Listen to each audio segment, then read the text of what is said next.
valves, as well as a broad range of hydraulic hoses and O-rings. Give us a call at Reliable Hydraulic Solutions at 850-326-3000 for any of your hydraulic needs. Visit their new location, Highway 77, south of Tractor Supply. Did you know that fees associated with real estate closings are virtually the same from one title company to the next? So what sets South Oak Title apart? Effective communication, customer service, expertise, and technology. If you're buying or selling real estate, refinancing a residential or commercial property, tell your realtor you want to close with South Oak Title. South Oak Title, with locations across the Southeast, including Panama City Beach, Inlet Beach, Destin, and Fort Walton Beach. Visit them online at southoaktitle.com. Bestway Portable Buildings has been your portable building specialist since 1989. Before you invest your hard-earned money someplace else, owner Jason Mulder invites you to stop by Bestway and get a quote on just about any size building. And whether you buy with Bestway or not, it's worth the trip just to meet Bestway Buddy. Say hello, buddy. Good boy. Bestway Portable Buildings, just north of Harts Marine on 231, and online at bestwayportablebuildings.com. The best in portable, period. Tell them Buddy sent ya. We're the radio home of the Mosley Dolphins. WGSX Lynn Haven, WVLQ Port St. Joe. ESPN Northwest Florida. It's the next evolution of sports talk radio. The biggest stories and the biggest reactions. Now. And now we're taking... With the first pick. This is the last ball you got to bat. The Inside Drive. From college to the pros, interviews with the newsmakers, sports betting, your phone calls, and more. And now, The Inside Drive with Ryan Mulvey. Broadcasting from the Bill Kramer Chevrolet Buick GMC and Kramer Marine Outdoor Studios on ESPN Northwest Florida.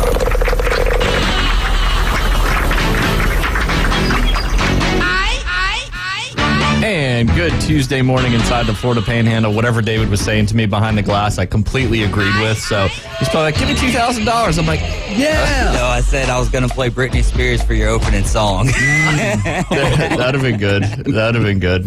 Hit me, baby, one more time. She's having That's exactly it. Yeah.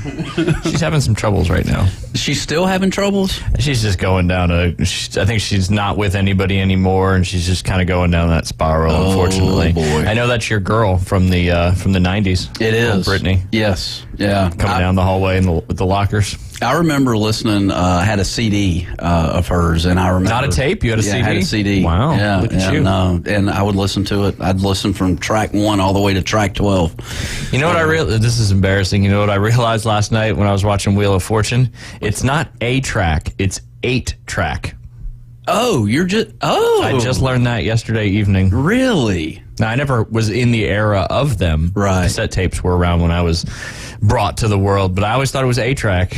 I did for a very long time too. I think I played like trivia or something, and you're like, it's 8-track. Yeah. You're like, no, it's not. Like, dang it. There's so much of that I have. I can't even think off the top of my head. We've been doing this for about 3 months, maybe a little longer. I thought it was like hand burger instead of hamburger, because you use your hand for a hamburger, right? That's true. Yeah. Yeah, that was good. You just made me feel a lot better about the 8-track thing. Good, So I'm glad. I appreciate the camaraderie and the building up that you provide on this show, because without you, we'd probably be depressed. Yeah. But anyway, you are listening to the Inside Drive live here on ESPN Northwest Florida, sitting inside the Bill Kramer Chevrolet Buick GMC and Kramer Marine Outdoor Studios. You can listen live and local on 104.3 in Panama City Beach, and all the surrounding areas, as well as 101.9 along the Forgotten Coast in Port St. Joe. And I know people have been doing some scalping, and hopefully they've been listening while they do it. Go visit Bill Kramer GM right there at 2251 West 23rd Street in Panama City. You just got to head east. Lots of new vehicles in stock. Trade value still high. Selling tires at what, Jay? Cost. Yeah, it's fantastic. Unlike some of these other places in our listening area. Yeah. But anyway, and then go check out Kramer Marine and Outdoor. It's right behind. They've got the Seabourn, Sundance, Skeeter, and I'm missing that one again. It's all part of that CRI boat family. I could pull up on my spreadsheet. That would probably help. But As long as you get Skeeter down. That's Spider, Seabourn, Sundance, and Skeeter. Yep, Skeeter and Scallops. They go together. Don't try to say that too many times fast. So I go, my daughter wants a bottle of water, so I hand her $5, and she comes back and hands me 75 cents and change. And I'm like, what in the world? Smart water. Yeah. And I'm like, water is water, in my opinion, right? But if you drink more smart water, wonder what could happen. Talk about a marketing ploy. We sell smart water in the golf shop, in addition to like Body Armor and that kind of stuff. And even when we had like regular water, I say regular water, not smart water, stupid water. Yeah. People would buy the smart water over like a $1 bottle of regular water versus like a $4 smart water bottle. Smart water would go immediately.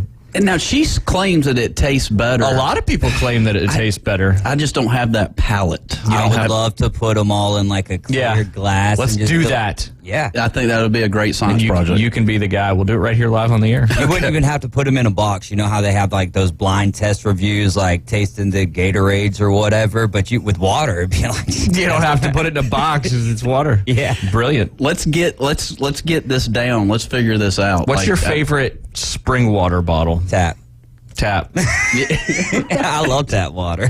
I have the utmost trust in the Panama City, local water authority. I drink a lot of that water. Tap. The tap water. Yeah, and you're still kicking. I'm still David's kicking. still kicking. Yep. We talked about hose water before. Yeah. It's like you got to be careful because some is just filtered tap water and some is actual real spring water.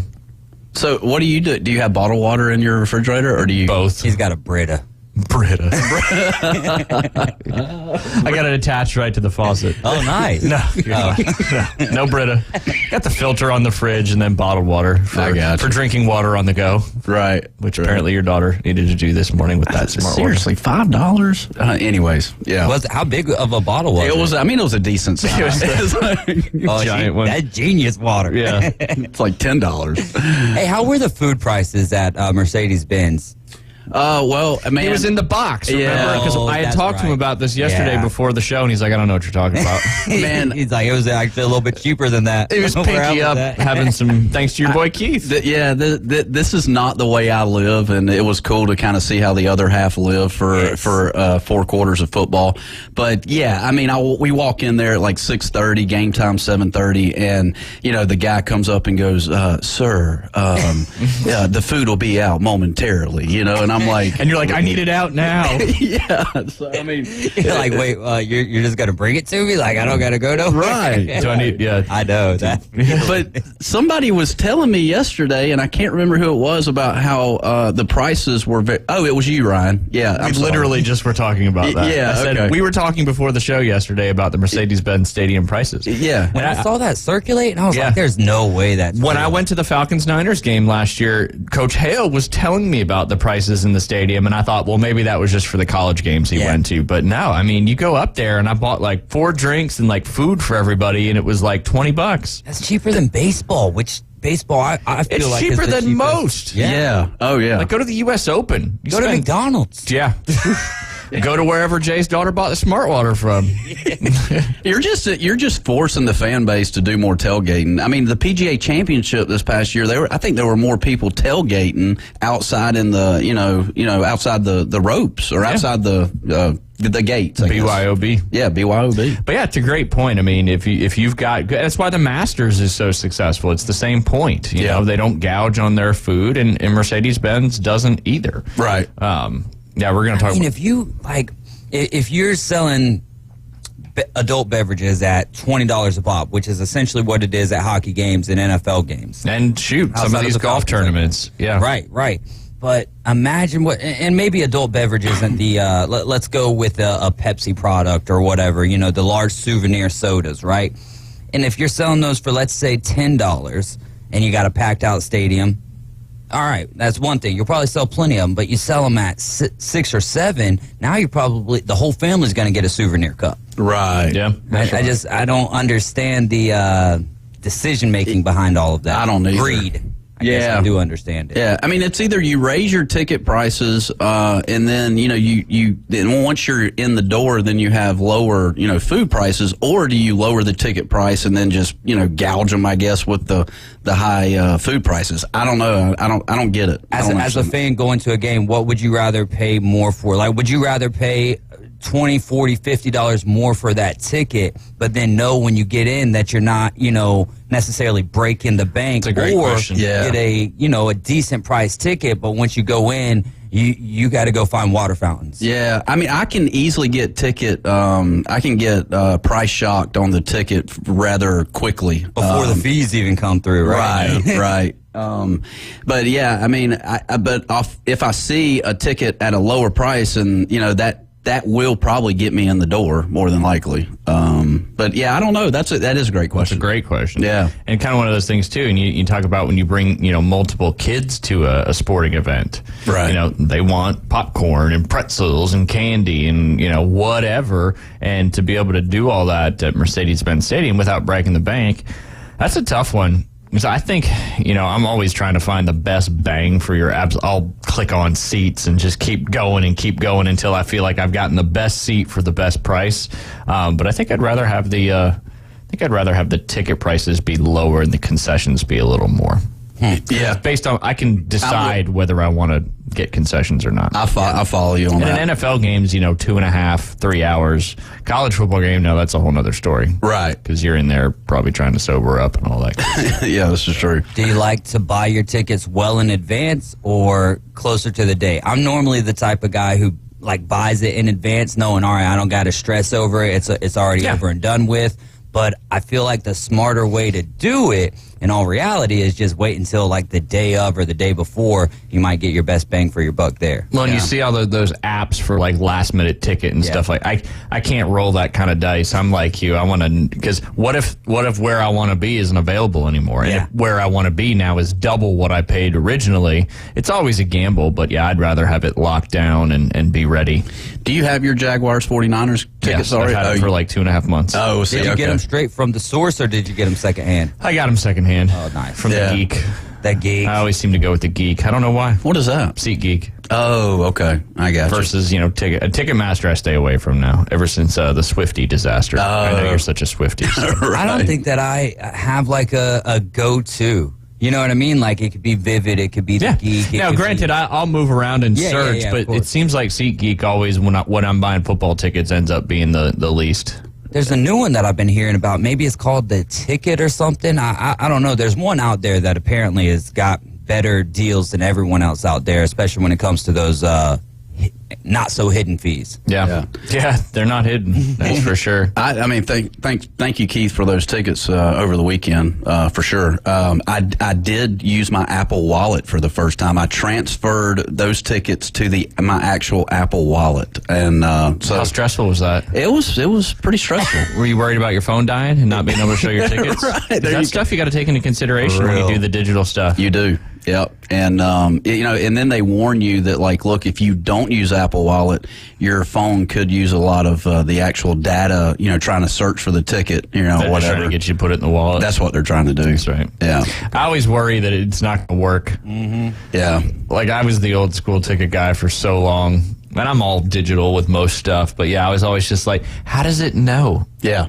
What if somebody does it before me? What if it doesn't work? Just sent you a screenshot of the ticket or whatever, and they're already sitting there in the stadium, and then you're coming up all happy, ready for your game and everything. And I don't have relief until my butt is in that seat. I'm with you. Oh, okay. Not even getting into the stadium, right? Yeah. It's getting into the seat, because I don't know how many times I've been sitting there and someone comes up, oh, you're in my seat. Go talk to that man up there. Bring him down with you. It's and like flying on an airplane. It's the same thing. Everything's digital now with your seats through the apps, and you're like, oh, please nobody be in my seat.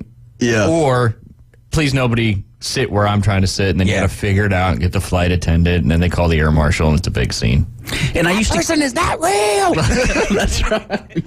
And I used to keep my ticket stubs back in the day. I still have some of them. Yeah, do you? I stopped doing it though. But still, there's something about that. Yeah, like your first concert or your first sporting event. I don't need my airplane ticket, No. but I do want my not even souvenir, just the ticket stub from the game that I went to. Can't And do there it is anymore. a couple of baseball stadiums where you can pay $8 extra and get a ticket printed. Dude, What a world. You can pay more for a printed ticket. And they have holograms back in the day. The hologram tickets were amazing. Yep. I mean, And the tickets always had some kind of deal on the back of them for $2 off a Chick-fil-A or an oil change or something. Yep. Not anymore. Not no more. When I went to the Braves game, we had real tickets for the first game. Really? Yeah. You could actually touch them. Physical tickets. No way. I was like, are these going to work? And then when the lady scanned them, I was like, yes, we're in. And then you got to go find your seat. It's so stressful. It really Especially is. when you're traveling somewhere to go to a game. Yeah. And then you're worried that, like, it's not going to work, and then your whole plan got blown up. Yeah. Or you can't make it through the metal detector or whatever. You know? Typically, I don't have that issue. Just in the airport, not getting through the metal detector, just getting wanded after I go through the metal detector. Right. Because I get profiled. Right.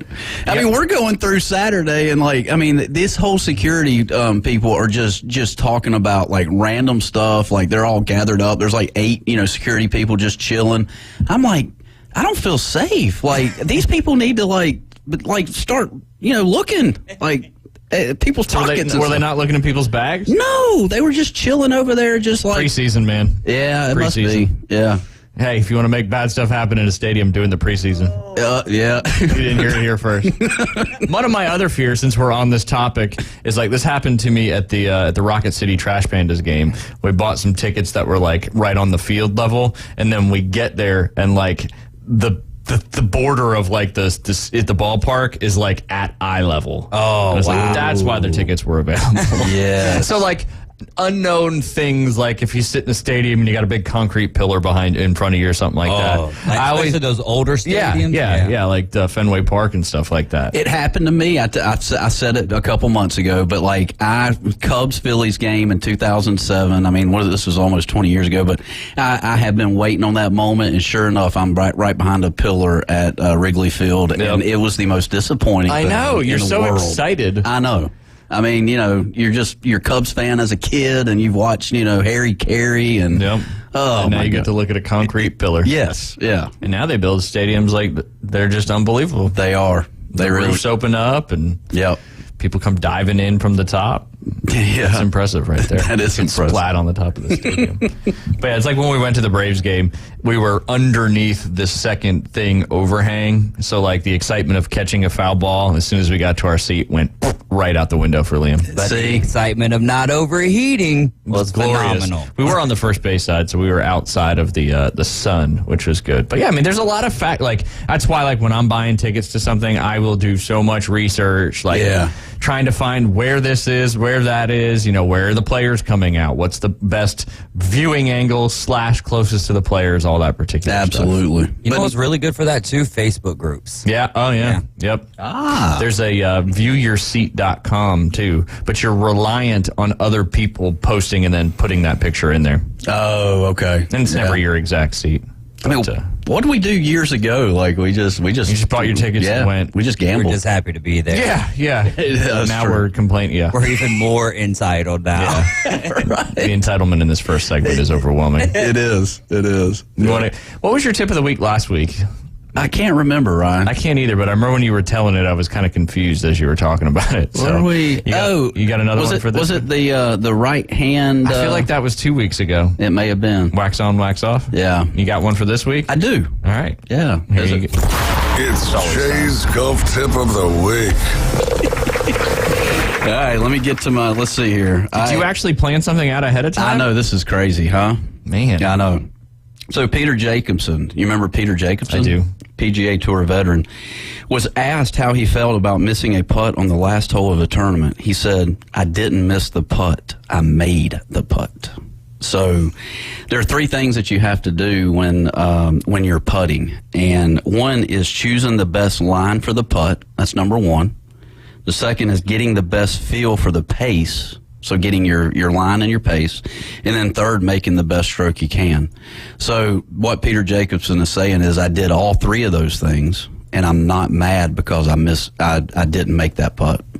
So, I mean, that's kind of, we kind of can be our worst enemies sometimes when we're putting, and we can, you see what I'm saying? Yeah, Like, 100% see what you're saying. Yeah. So yeah, I'm trying to actually just use that as well. I can kind of like beat myself up sometimes whenever I don't make a putt. But like I said, if I get the right line, the right pace, and I make the right stroke, hey, it's a win. We keep moving forward. Your boy Phil Shomo this morning posted another clip from when we had him on the show. We need to get him back on the show ASAP. Yeah.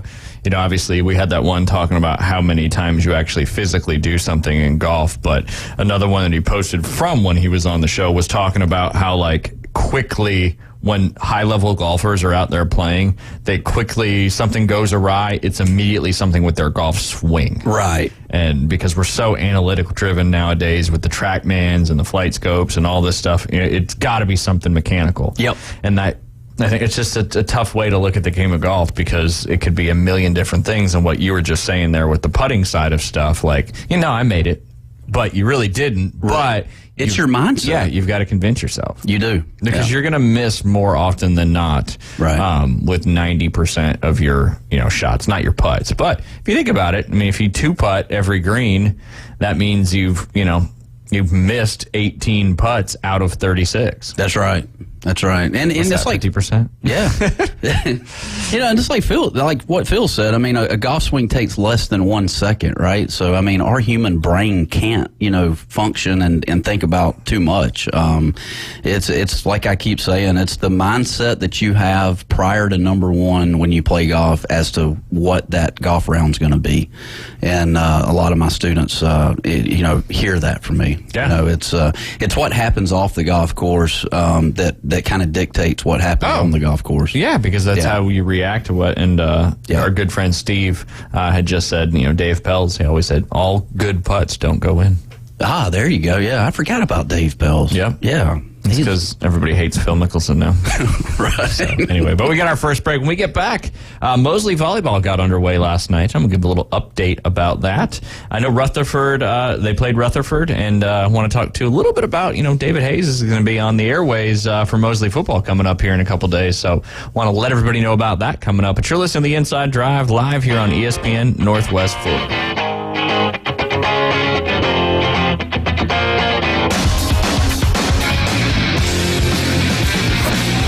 ESPN Northwest Florida.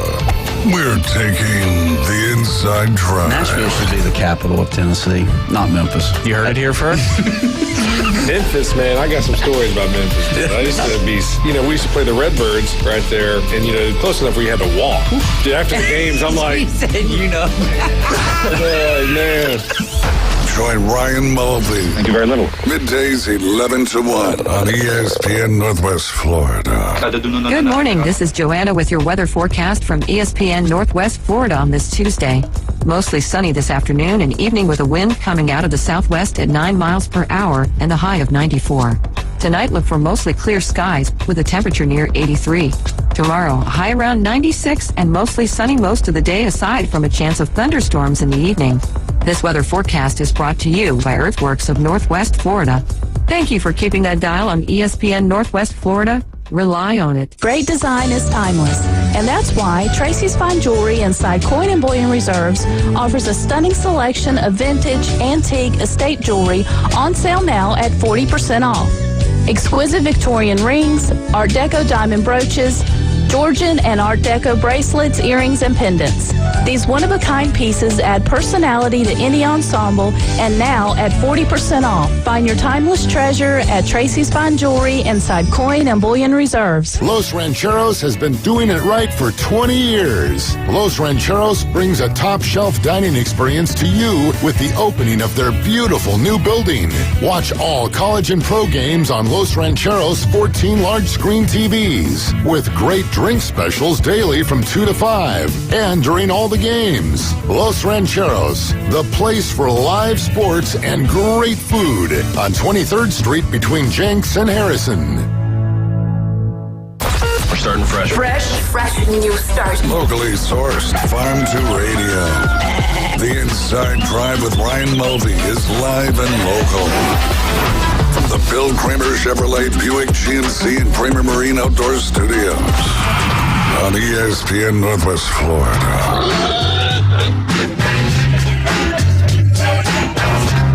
There's that piggy again, Jay. Speaking of ham burgers, which doesn't make any sense, but we dive through that. You were talking about just a second ago. You're listening to the Inside Drive live here on ESPN Northwest Florida, 104.3, Panama City, 101.9, Bill Kramer Chevrolet, Buick GMC, and Kramer Marine and Outdoor Studios. Now that we got that out of the way, you're talking about things like you didn't realize what it actually was, and you said something, song lyrics. Oh, yeah. I am notorious for singing a song in a car, and Beth looks at me and she goes, that's not the words. And then she'll tell me what the words is. I was like, come on. And how low do you feel at that point? I feel low when somebody's correct. I just keep singing it the wrong way. Oh, do you? Yeah, baby. That's my man. Yeah, I'm not going to succumb to the man. Right. That's right. We'll keep singing. But yeah, we got to put together a list of all those things that you didn't realize what the actual word was until later on. Yeah. There's one called like Trust Fund. No, Trust Fund, but I think it's Trust Fund Baby. But it's something else. But I mean, it sounds like I dealt with that one too. I thought it was Trust Fund Baby too. It's not. It's a Taylor Swift song, isn't it? It may be. Yeah, I'll have to search it. I'll search it up right now because I'm like, wait, Trust Fund Baby is a thing, right? It's a thing. 100%. But I don't think that's it because Ryan told me it's not. She's like, it's not Trust Fund Baby. These kids are making up whatever they want. I know, you're right. We can't believe it's a Swift song though, so Jay should know it. That's right. It's like a Trust Fund Baby. Yep. That's it. Get your guitar and we'll sing the real version of that Trust Fund Baby. ESPN style. That's right. ESPN Northwest Florida. But yes, the Mosley volleyball girls varsity team got underway yesterday against Sneads, and they picked up right where they left off. The JV also won their match 26-24, 25-15, and then varsity won straight sets 25-10, 25-18, and 25-13. Marley Middlebrooks had 19 kills. I think if I butcher any of these names, I apologize. We're talking about things we don't know what it's actually saying. Yeah. But I think it's Maritza Eddington. She had 17 digs. Jordan Eifert had 21 assists. Sterling Painter had 9 assists and 4 kills. And Hannah Otley had 4 blocks. So I appreciate Tucker Painter sending me this information so I could talk about it today. But congratulations to the Mosley volleyball team, winning their first match in straight sets, 3-0. And left off right where they, or picked up right where they left off after last year in a very dominant. I don't think they won the state championship last year, but I think they went pretty far, if I'm not mistaken. We had a high school in our area, and I know, but win the state championship. I think it's a little further north than Sneads. Okay, and that's who Mosley just beat in straight sets. Okay, Really? Yeah, cool. Sneads might have lost a lot of folk. Well, they lost their head coach. Yeah, I remember Heather that. Brinkmeyer. She's over at Arnold now. But whoever, I can't remember the young lady's name, but she's taken over, and she won championships with the program before. So, but that's good for Mosley. Yeah, absolutely. They've got a lot of games. They got another game tonight against Childs. That's away over there in Tallahassee, followed by another game on Thursday, home against Leon. So 3 games in a row, getting the season started. Yes, you ever play volleyball, Jay? I have not. I mean, just in 6th grade PE class for an hour, but yeah. Gotcha. But nothing beyond that? Mm-mm. I've never played organized, but it's a heck of a sport. Yeah, it's Beach awesome. And gym volleyball, like, honestly, it's one of those things that I feel like when you're a young kid or whatever, you kind of make fun of it to some degree, and then you start playing, and you're like, oh, no, it's a fun sport. Yeah, and there's a lot more going on, especially on the indoor volleyball level. Now, 2-on-2 beach is a little different. There's only 2 of you. But the rotations and you have to know a ton of stuff based on specific scenarios of what you're doing out there. Yeah. It is very complex. Yeah.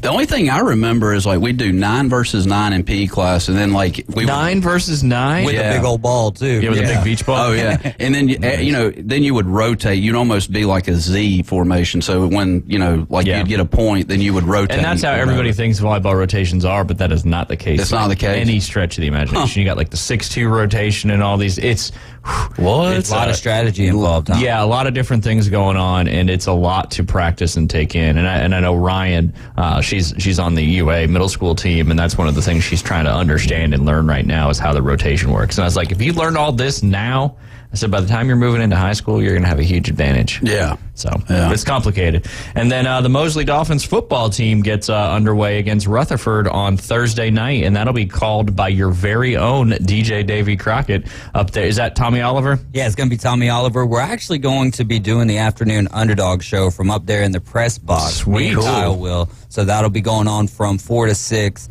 And since we're doing the 2-hour show, we're not going to do a pregame. Normally we do a 30 or 15-minute pregame, depending on the day. But we'll be running right up to kickoff. So it'll go from 4 to 6. The afternoon, Underdogs doing a little bit of a college football, high school football preview type deal, and then at 7 o'clock we'll get to the kickoff. Should be a great one, man. We'll see how Sammy Freitas and Coach Whidden and the Dolphins do going up against Rutherford, who's looking to revamp. I'm excited for it. Yeah, nice. High school football is back. I mean, they've had the Jamboree, the kickoff classics, and all that stuff, but it is back. Thursday night week football, 1. Tommy Oliver Stadium. Absolutely cool. It's gonna be a warm one though. Whew. Bless these kids out there playing. It is so hot, and I think it's getting hotter as the week goes on. Although next week there's 3 days in a row where 60% chance of rain. Yeah, and there's we need it bad. As long as it's not a tropical system. We need the rain terribly. T came up to me earlier this morning and showed me something on Facebook showing something down there. They're all going different directions. There's one just off the coast of Texas that's going to move on to Texas, and there's like 3 or 4 kind of in the Atlantic. One's kind of underneath the islands, but it's looking to go straight up. So a lot of shear right now from the high pressure system that's keeping us so hot. We need a little bit of relief, not that kind of relief, but we do need some relief. But we could take a few days worth of some rain. Sure. Cool everything off and keep the grass growing. Yeah. Because that's a task right now. We are pumping 8 million gallons of water every night. Every night? Are you serious? Yeah. Oh, my God. And it's still not keeping up because it's just baking out there right now. What's the hardest area to keep growing the right way? Like, is it the greens? Is it the fairways? The tee boxes? The rough? I would say it's your high points and your rough. Okay. Just because when the water goes in, it runs elsewhere. Mm-hmm. Your higher points on the golf course are always going to be the hardest. They're going to be the ones that start burning out the fastest and the quickest. And the thing is, though, if your grass burns out, it's going to come back. It's just not going to look good there for a little while. If you have the right chemical programs and all that particular stuff. Thank God we don't have bent greens here. Whew, you couldn't. You couldn't. I couldn't. I was talking to Dustin this morning, actually, about that. And I was like, man, because the course I used to work at in South Carolina, they converted to Bermuda grass now, but they had bent grass greens. And literally the superintendent would start at 10 o'clock in the morning and go until dark, just riding around, syringing the greens constantly. Because if you didn't, they would die in 2 days. Yep. They turn purple. And then talk about pressure. Yeah, you got that right. There's no recovering from that either. I was talking about the other grass coming back. That particular grass will not come back when when it wilts out and dies. Yeah, it's very, very, very stressful. That's why they don't put bent grass in the South hardly anymore. And you had the fans and all that stuff. But excited for football to get underway and excited to tune in to ESPN Northwest Florida to be able to listen to the game. Yeah, yeah. You're play-by-play, right? Yeah. And Kyle's the color guy? Commentary, yes, sir. Yeah. Good stuff. That's cool. Good stuff. Heard there's rumors we're going to be doing baseball in the spring. Oh. I'm just kidding. I was about to say, I haven't heard those rumors yet. I would love that. You'd be a fantastic baseball color guy. That would be so good. The stuff you say would be wonderful. Yes. You want to do a football game with me? Let me don't commit over the air quite yet, but I would. I don't know. I'm trying to learn a little bit more about football. I mean, I'm trying to teach you a little bit more about football as well. I think baseball would be your wheelhouse, though, just because baseball or NASCAR. Yeah. Oh, NASCAR. He'd probably crush it. Him and Dale Jr., could you imagine? Oh, Dale Jr.? Oh, my gosh. Man, I couldn't imagine being in a booth with Dale Jr. You don't know where this could lead to for you. You never know. Golf, that sounds great. Calling NASCAR races inside the booth for Fox? Yeah, there you go. There's your future. Me and Marty. Yeah. Oh, that'd be great. Yeah. Oh, yeah. You never know. Yeah, y'all be 2 peas in a pod. Yes, that sir. is for sure. We're 2 peas in a pod, Ron. That is true. Yeah. I think there's a couple podcasts that have that name or something like that. But y'all could be 2 legumes in a pod. 2 legumes in a shell. Nice. I like it. I got a fun question I want to dive down, and then we'll get into some of these I'll get you a couple updates. So the Ravens preseason streak came to an end last night, Jay. I think it was 24 straight preseason games they had won. Not that this matters for absolutely anything other than it was a streak that was still intact. It came to an end last night when Joey Sly hit that game-winning field goal to end the Ravens' 24-game preseason streak. Did you watch any of the preseason game last night? I know. Yeah. I already knew the answer to that question. Yeah. However, I will say Sam Howell and Terry McLaurin looked like they had a pretty good connection out there. Terry was running some kind of mid-level comeback routes, and Sam was just hitting them left and right and all that good stuff. So I know it's preseason. I didn't watch a lick of the game. I was watching the Braves take a whooping from the New York Mets last night. Did you gain maybe any confidence in Sam Howell and what the Commanders are trying to do this year? Yeah, a little bit for sure. You know, they're dealing with all the stuff with Eric Bieniemy and Ron Rivera and all that. But yeah, I mean, their offensive line looked decent. And he was throwing balls on time, on target, and he looked more comfortable than the last time I saw him out there. So, and they had a lot of first-team guys out there playing, and you know that's a crazy division. Like, how does Washington not finish last in that division? I mean, you got the Eagles, you got the Giants, and you got the Cowboys. That's going to be a tough one. I feel like if Saquon goes down, the Commanders could leapfrog the Giants. Yeah. Dak Prescott throws 15 or more interceptions, then bring in Cooper Rush. Well, there you go. But I don't know. I feel like the Cowboys are going to be decent this year. I feel like there's got to be a year when they win the division and have success in the playoffs. Yeah. It's got to happen, right? They're too talented not to. And that NFC East is one of those divisions where it's not a repeat winner. It's not, and it seems to be like it's the Eagles' year again. Like, no doubt about it. I don't think anyone would argue the opposite way unless you are a Cowboys fan or maybe a Giants fan. I don't think Commanders have realistic expectations of winning the division. But yeah, I mean, the Cowboys are, you know, they're built to win. Yeah. So. Jay. Yes. Buccaneers, Tampa Bay. What division do they play in? NFC South. Yes, it's because you know the Falcons. Yep. See, we're going to keep asking questions for the next 3 weeks and just kind of keep you learning and educating. They named the QB, not surprising, but Baker Mayfield was named starting quarterback down there ahead of Kyle Trask. So, you know, what are your thoughts on Baker getting the start? Yeah, I mean, I don't know too much about it. I just know that. We know that. You don't have to say that before you say something. I mean, but looking at the physique of Kyle Trask versus Baker Mayfield, I just think he fits the NFL quarterback physique. I don't know. I mean, you got to be, like I said, you got to be 6'2" or so to be able to be a decent NFL quarterback. I think. I don't know what Baker is, but he looks a lot shorter. Yeah. That's a good point. I mean, Bryce Young, he's a little short. Kyler Murray, obviously notorious. I don't know what his future NFL career looks like at this point. Does Arizona tank for Caleb Williams? You know, do they? You know, and then they get rid of Kyle. I mean, it's not going to be tanking. They're just going to have to play football. Yeah. No, for sure. Tank for Caleb. But speaking of Caleb, does Caleb Williams win back-to-back Heismans? No. Who wins the Heisman? Someone else. No. That's fair. Let's see. I got my eyes on. I'm going to say Jordan Travis, I think, is one of the guys. Pick. I think Drake May is one of those guys, but I think it's going to be just like, not saying Caleb Williams was off the radar last year because he absolutely wasn't, but more like a 2019 Joe Burrow or even a 2020 Devontae Smith. I would love to see. You know who I want to see win it? Marvin Harrison Jr. No. Oh. Yes, I wouldn't mind seeing him win it, and he could, depending on how the quarterback play is for Ohio State. Brock Bowers, the tight end from Georgia, if he's playing 4 quarters a game, then I think he could. It's highly unlikely a tight end wins it. I would love to see a defensive player win it again, too. Yeah. But I don't think it'll happen. What's crazy is you've got 3 quarterbacks kind of in the top 5 of Heisman favorites. You got Bo Nix, you got Michael Penix Jr., and you got Caleb Williams all out there in the soon-to-be-gone Pac-12. So how much do you think, Jay, it affects their Heisman candidates? You know, you got this one. How much do you think it affects their Heisman candidacy playing out west, where the games are historically on later at night, not as much national eyes and that stuff? You think that makes? I mean, Caleb Williams won it last year, but you almost had to kind of give it to him last year. Yeah, I think that's got a lot to do with it. Yeah, for sure. I try to keep up. It's typically a Sunday morning highlight for me. But that's something to think about. And I think I was listening a little bit on the Hell Show earlier today about how they were talking about, the NCAA being, as crooked as maybe a politician. I don't know, but they want to be able to see. It's been the same 4 teams for so long, and it's like, okay, we gotta mix it up a bit, and let's throw a USC into the fight. I don't know. Yeah.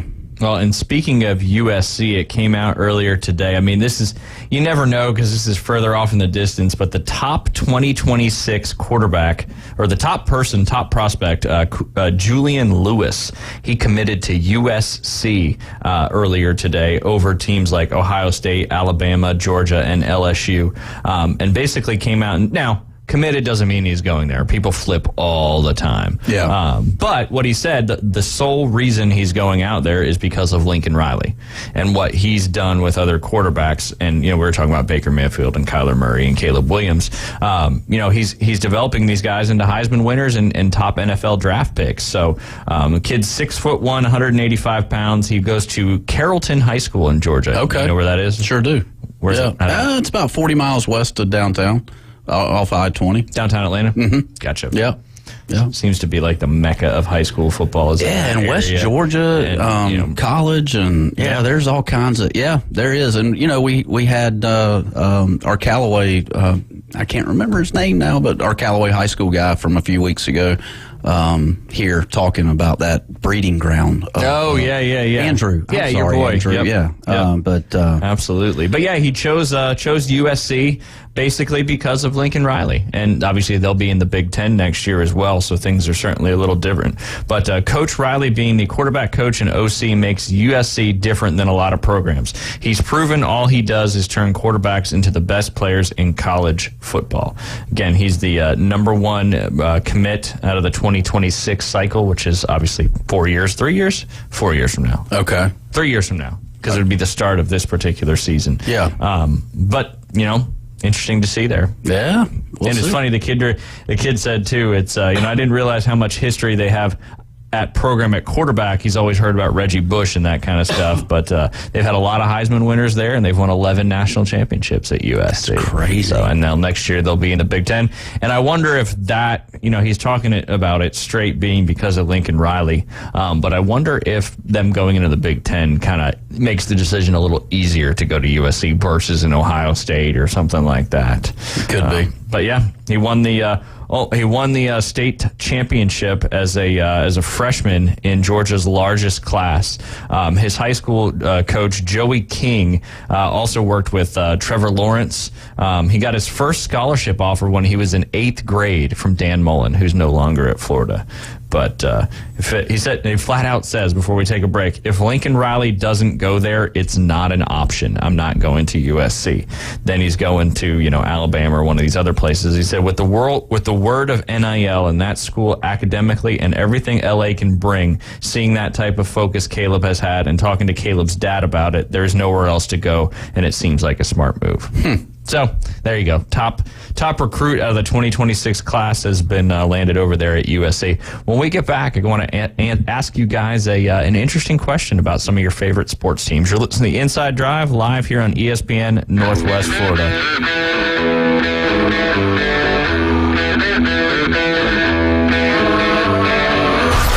ESPN Northwest Florida presents The Race to Daytona. It's your chance to win tickets to the Coke Zero Sugar 400 Saturday, August 26th from historic Daytona International Speedway. Listen to Coach Hale mornings at 8:45 for the keyword of the day. When you hear it, text the keyword and your name to 850-215-6290. Then listen in the afternoon at 4:40 if we announce your name. Race to the phones. How long it takes you to call back is your qualifying time. The fastest qualifying time was a pair of tickets to Daytona from ESPN Northwest Florida. Bay Breeze Bait and Tackle, this is Tim. Do y'all sell bait? Yes, we seasonally stock live shrimp, live bull minnows, live sand fleas, live fiddler crabs, earthworms, night crawlers, crickets. We also stock frozen shrimp, sand fleas, mullets, squid, pre-rigged ballyhoo, bonita, stingray, cigar minnows, Boston mackerel, Spanish mackerel, and a few other miscellaneous baits. It's worth the drive to buy premium locally sourced bait from Bay Breeze Bait and Tackle, located directly off Highway 98 on the west end of Panama City Beach. Did you know that fees associated with real estate closings are virtually the same from one title company to the next? So what sets South Oak Title apart? Effective communication, customer service, expertise, and technology. If you're buying or selling real estate, refinancing a residential or commercial property, tell your realtor you want to close with South Oak Title. South Oak Title, with locations across the Southeast, including Panama City Beach, Inlet Beach, Destin, and Fort Walton Beach. Visit them online at southoaktitle.com. Hi, Hi folks, it's Tracy with Tracy's Fine Jewelry and Coin and Bullion Reserves. Did you know that we do more than just sell some of the finest jewelry in town? We can engrave on your wedding band, locket, Yeti cup, or almost anything. Need your watch battery changed? We can do that too. Our expert will even evaluate your coin collection. And of course, we always pay top dollar for your old gold and silver jewelry. See, there's a lot more to Tracy's Fine Jewelry than a lot of pretty sparkly things. Come and see us today at Tracy's Fine Jewelry. Do you suffer from political talk radio fatigue? We know that under the 99% rate, the U.S. Tune into the most fun and exciting new radio show on the Gulf Coast.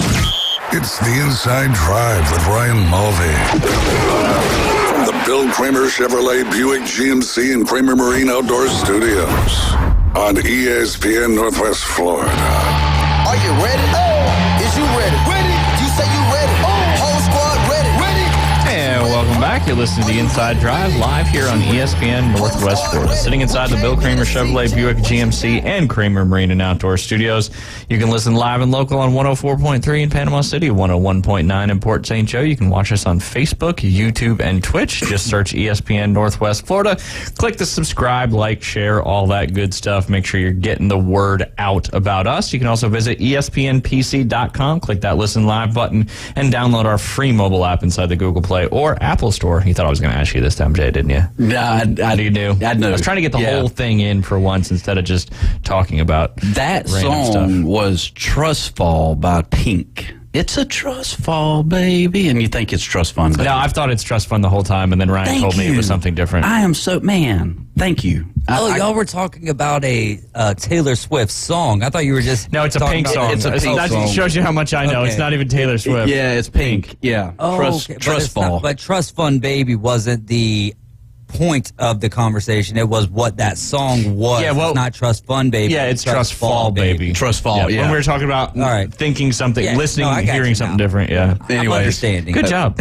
Just Did you search something up? I searched it But up. did you search it on your phone and not on your laptop? that laptop screen's just been black. It's got nothing on it. It's just open.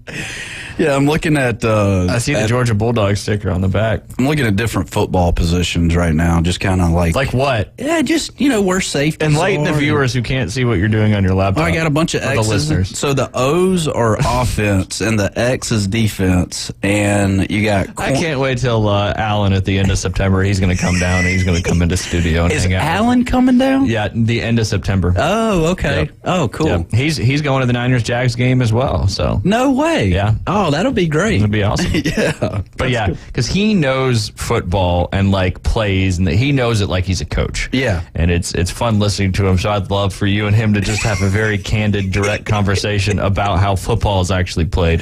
Hey, 'Cause I man. feel like it'd be glorious. It will be glorious. Yeah. Yeah. You're a Georgia fan though, right? Absolutely. Yeah. Yeah. Absolutely. How many players on offense and defense? Let's see. 22. There you go. Look, you added the 11 together. I did. Good job. I did. This is good. We're moving in the right direction. We are.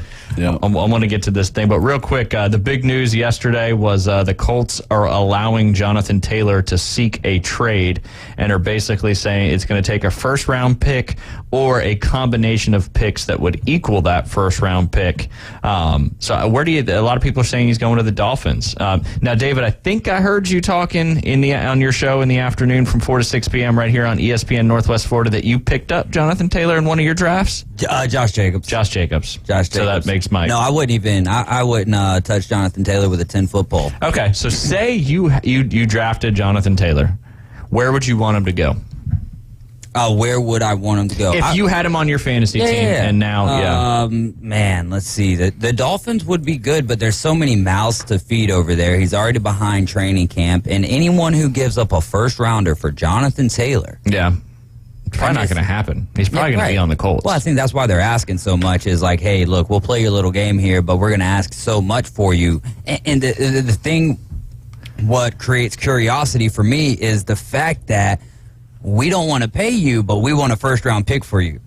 Make your mind up on what the value is. Let's see. Yeah, you're valuating him to a first round pick, but yet you're not going to pay the guy. Right. What's the old phrase? You can't have your cake and you can't have your cake and eat it too. Exactly. Smart water versus purified water. There you go. Makes sense. Yeah. Let's see. If I drafted him, where would I want him to go? The Dolphins need a power back. And because they've got Jonathan Taylor can do Mostert, that. Jeff Wilson Jr., and I don't know how to pronounce the rookie's name. Is it a chain? I think it's a Chaney. A Chaney. He's hurt, so he's got some questions now. And I think they still have Myles Gaskin over there. That's right, But from still, Philly. it's all the same type of back. Which, honestly, though, if you go look at who their head coach is, right, Mike McDaniels. Well, what do they do over there in San Fran? Yeah. Like, not saying Eli Mitchell's not a power back, but I feel like it's more on the speed side. Yeah. Who are the top two backs over there? Well, in and they Miami? use the fullback so much for the power stuff with Juszczyk. Yeah. And y'all love So that's seeing a what good they're missing fullback. is Yeah. a good fullback. Yep. The Dolphins, anyway. Yeah, the Dolphins, yeah. Yeah. Let's see, who else? The Texans could, they got Damian Pierce over there. Falcons don't need them. Maybe like- Buccaneers, Yeah. but do they go out? Like, I don't think that they're in a position. They're right in now such a where it's rebuilding like, yeah. position that they can't afford to give up any future Yeah. big time draft picks. No, so when you're kind of sitting looking at it like that, it's like who's gonna make Yeah, the who's move? a contender that has the draft capital that thinks that would make a difference? Minnesota, if they're maybe not happy with the production that they're getting out of Madison. Yeah. Yeah. The Jets, just because they're trying to build a super team, and hey, like Dalvin Cook, why not? Jonathan Taylor, come on over. Yeah, Brees Hall, I don't think Dalvin that they Cook, have Jonathan to- Taylor. That'd be something. Packers don't need them. Lions really don't need them. Bears, I feel like, are in pretty good position. What about with their running back besides room. Eckler in the Chargers? Who's their other guy? I can't think of it off the top of my head. I almost said Justin Jackson, but I believe he was with the Lions and just retired. So I'm not entirely sure who the Chargers backup is, which is a good thing for Austin Eckler fantasy owners. Yeah, absolutely. All right. I should have pulled this up. Before I ask the question, the Chargers, the depth chart, who is number 2? And I'm probably going to be like, oh, yeah. Duh. Oh, Josh Kelly. Yep. Duh, that's right. That's right. I mean, so there's an opportunity there potentially. I don't know. It's just And they also got Isaiah Spiller over there, third on the depth chart. Not too bad. And the Chargers could make a move like that, but then, all right, Austin Eckler right now is already disgruntled to some extent. Yeah, now you Maybe they got put it two behind of him, them. but exactly. Now you bring in Jonathan Taylor, so I think that you run the risk of ruining your chemistry at that point in time. Does Jonathan Taylor hold out if he doesn't get traded and doesn't get his contract? I think he'll play. Yeah. I think you missed too much last year. It's already look at Le'Veon Bell. That's all you need to know for sitting out a season. It is not conducive towards you unless you want one final contract and could care less about your statistics and how you leave the game. Yeah. Because there's leaving the game because because you've just slowed down to that point is one thing, but I don't think any athlete wants to go out not playing their best football, or to some extent their best football, the best football that they can play there. And I don't think he did that with the Jets. Yeah, because, how many people probably have forgotten about the Bills? Le'Veon Bell? The Bills. Ooh, the Bills. The Bills. I like James Cook and Damian Harris. The Patriots ain't going to do it. They just got Zeke. They just got Zeke, I yeah. feel like I've just ran through all 32 teams. Yeah, the all entire other league, 31 yeah. teams in my Yeah. head. And I'm like, maybe Ravens? Maybe the Ravens? I don't know what their draft capital is looking like. Yeah, that's a good question. I think the Commanders got too many running backs over there to feed Brian already as Robinson, it is. Gibson. And you know how they go year in and year out, and this is more so from the fantasy perspective. But they're a running back by committee team as well. Mm-hmm. Now, we still haven't figured out what's going on with Kareem Hunt. So, if he signs with the Colts, JT to the Saints, but do the Saints want to make that trade when it's really kind of just a rental for them, unless they believe that Jonathan Taylor can do more for their team than what Alvin Kamara can do? And this right here, Jay, is exactly why when we criticize organizations and GMs and ownerships, how difficult it is to actually figure it out. Yeah. Just on our amateur level, trying to find a spot, looking at it from optics, you got to look out for the future of your franchise, what's best, your money, all that good stuff. Right. It's not easy. No. It's not easy. I think he stays with the Colts. I don't think he's going anywhere. Yeah. I don't know. Had they asked for a third or a fourth round draft pick, then I think, Jonathan Taylor's out of there. But it's one of those kind of, hey, we're going to pretend. It's almost like the Daryl Morey, James Harden situation. Yeah. You know what I mean? Where it's like, we're going to pretend to appease you and all the while have no real... Yeah, the reality is actually we're sticking it to you. Yeah. Did you see the lawsuit filed between the Knicks and the Raptors? No. So it came out. The Knicks filed a lawsuit against the Raptors on Monday, alleging a former employee illegally took thousands of proprietary. Thank you. That's a tough one. It's not a tough one. I just couldn't read it right then and then. With him to Toronto, New York said that in a statement they were left no choice but to take this action. The employee, his last name is Azotom. I'm not even going to try to pronounce his first name. Adam. Yeah, it's Adam. Yeah, smart water. Should drink more. Was hired by the Raptors this summer. The suit alleges that he began forwarding proprietary info to his Gmail account once the Raptors offered him a job. The info included play frequency, a 2023-2020 or 22-23 Knicks prep book, video scouting, and more. So they filed a lawsuit, obviously, saying that he did all that stuff, which is very findoutable. So basically, like being a Benedict Arnold, like a trader, so to speak. I see. Or just trying to set himself up for failure with his next job, or for success with his next job. Which that seems to be quite blatantly obvious a no-no, right? Yeah, I would think so. I mean, is there? Do they sign a contract saying that NDA, they can bring their stuff with non-disclosure. them? Then at that point, it's not wrong, and I think it's But the biggest thing that I'm taking away from this is there's no way that this is a soloed incident. Yeah. You know what I mean? Like, this has got to happen a lot more. Well, think about it. Every time I'd go to it in the same business, would go from one of my jobs to the other, one of the things I would do is take as many but that's different. That's not related to a team and what they're doing in competition with others. It's just all the stuff you've worked on and you want to continue and bring with your new stuff. That's right. Culture. But you learn those things over like this guy, whatever his name is. I was just joking about the pronunciation. I have no idea. Azadam. There you go. Yeah, his first name is wild. Oh, good night. Give it a try. Come on. Ichukwazu? Ichukwazu. I like it, man. That sounds like a really good name. IKE, that's Ike. Right. CHU, that's Chu. Yeah. And then KWU. Ichukwu. I'm gonna Ichukwu. Put that one on Wheel of Fortune as a person. Famous sports character. Yeah. H. K. Bing. I love Wheel of Fortune. Yeah. Yes. That's why I learned last night about the A-track. There you go. But yeah, so anyway, according to the suit, Azadam's final day with the Knicks was August 14th, and New York discovered his email activity a day later, which means this all developed in the last week, just within the last time period of time. Because, I mean, your employers typically, at this kind of level, track your email usage and that kind of stuff, and they probably saw, 300 emails forwarded to this one specific address. That's the thing nowadays. Everything is trackable, Jay. It is. I mean, yeah. I mean, Not as for the off-gridders. Not for the off-gridders. That's true. That's true. Well, I mean, it's like as an owner, I mean, this is way out of left field, but like as an owner of an NFL team, right? I mean, if you're looking back on stats of Kansas City last year winning the Super Bowl, right? Mm-hmm.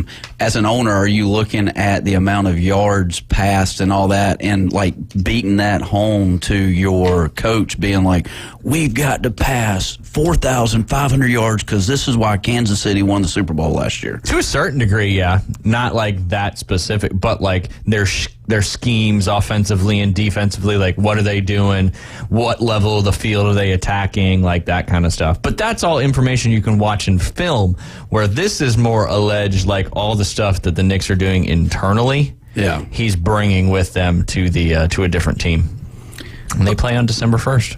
But, I mean, all these new stats coming out, I mean, that's something I've learned in the last couple of months, like all these new stats coming out. Yeah, I mean, do you believe in them? Are they?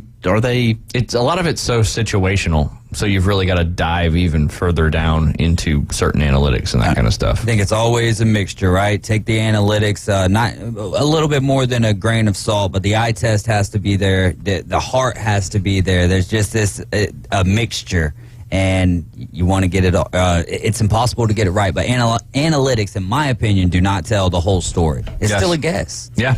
I mean, if analytics were correct, then every team everybody would win. Yeah, exactly. They would be top notch. The human factor. Time. Yeah. Well, it's like, I was watching that. Don't change the strike zone. Well, not change it, but You can do challenges. Yeah, don't do artificial strike zone. Think about that movie Trouble with the Curve with Clint Eastwood, and he was like this scout, but he figured out that like this dude, and I can't remember the details of it, but like he was late with his hands with his bat, and like he figured that out, and you know, like so he didn't, you know, the Braves didn't draft him, you know, and just because of that kind of stuff, rather than looking at an iPad and looking at all the stats. I mean, this guy actually That's what Dave was saying, the eye test. The eye test. Big piece of it. That's a big piece of it. We got to take our top of the hour break. You're listening to the Inside Drive live here on ESPN Northwest Florida.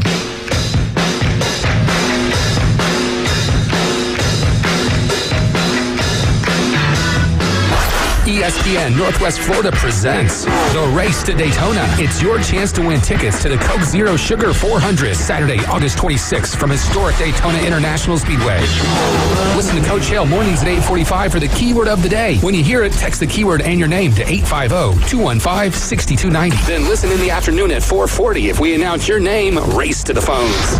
How long it takes you to call back is your qualifying time. The fastest qualifying time was a pair of tickets to Daytona from ESPN Northwest Florida. Good morning. This is Joanna with your weather forecast from ESPN Northwest Florida on this Tuesday. Mostly sunny this afternoon and evening with a wind coming out of the southwest at 9 miles per hour and the high of 94. Tonight, look for mostly clear skies with a temperature near 83. Tomorrow, a high around 96 and mostly sunny most of the day aside from a chance of thunderstorms in the evening. This weather forecast is brought to you by Earthworks of Northwest Florida.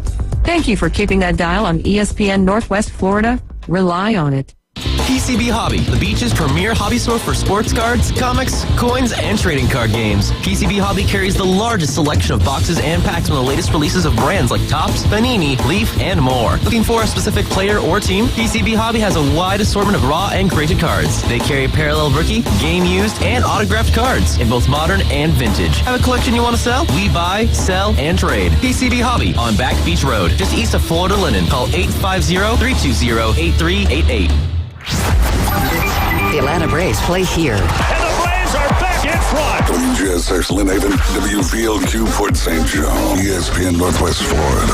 As a realtor, it's important who you choose as your title company. May we suggest South Oak Title? Their offices are modern, comfortable, and state-of-the-art. South Oak Title can close transactions in any location in Florida, Alabama, and Tennessee. Their free mobile app allows realtors to deliver a net sheet in seconds. They provide mobile closing services to accommodate buyers and sellers. Their offices are beautifully decorated, state-of-the-art, complete, safe, and secure. South Oak Title, creating a better title and closing experience through technology and tailored service. Visit them online at southoaktitle.com. You hear it first. Sports talk right now. Back to the Inside Drive with Ryan Mulvey. I know it seems a bit overwhelming at first. Broadcasting from the Bill Kramer Chevrolet Buick GMC and Kramer Marine Outdoor Studios. Something makes me think you'll get used to it. On ESPN Northwest Florida. Sky rockets in flight.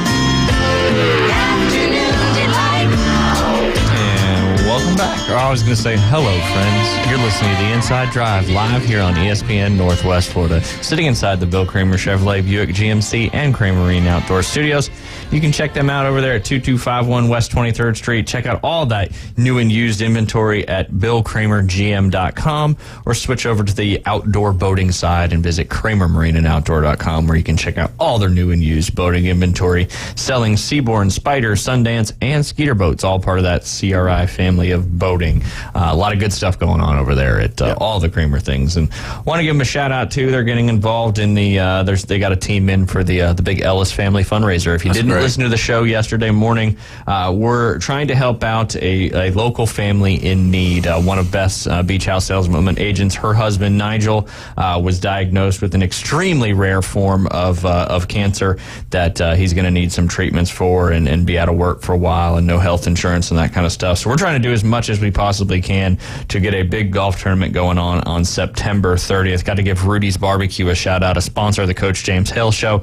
They're going to be donating some lunch for the event. We've already got 11 teams signed up and got about 23 whole sponsors signed. So big shout out to everybody who's already getting involved, but we need as many as possible. We want to sell this thing out. We want to have 100 whole sponsor signs out there because we got to take care of all locals. That's for sure. Locals helping locals, and Nigel's a good dude, and he was also Liam's baseball coach, and they're a fantastic family that if we can help them out a little bit by hosting a golf tournament, that's certainly what we need to do. Yes, sir. Excited to do that. You've also got you got a couple more. How many? Your first junior development program starts next Monday, right? Yeah, next Monday. Yeah. Still a couple spots? There's still a couple of spots. Okay. We've got probably 14 kids signed up right now. And like I said, we'll be doing some putting, chipping, full range, full swing, and get out on the golf course. You going to do any mental stuff?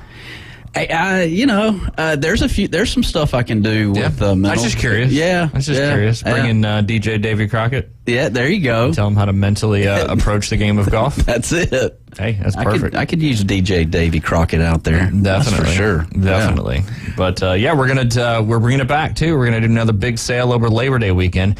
Not this weekend, but next weekend is Labor Day weekend. Oh, okay. Which means college football really gets underway. You got some games this weekend coming up, but week 1 is next week in college football. Who wins that Florida State LSU game that Sunday? Which will be right here on the air. Yes. On ESPN at Northwest Florida. For those not making the trip, but want to still feel the atmosphere of listening to it through your car or your phone or whatever it may be. It's a different experience. Absolutely. And it's 2.0 version, too, by the way. 2.0 version? Yes, it is. Yeah. But anyways. What's that mean? It's 2.0. It's better? It's better. Better than 1.0? Absolutely. That's true. Yeah. That's true. But yeah, I don't know if I'm ready to answer that one yet. You're not? No, because I'm not ready. Did FSU win by a point last year? Last year, FSU got out to a big head start and then made a really dumb decision and ended up kind of letting LSU come back into that game and ended up still winning, I think, on a walk-off field goal. Gotcha. Yeah. Okay. Yeah.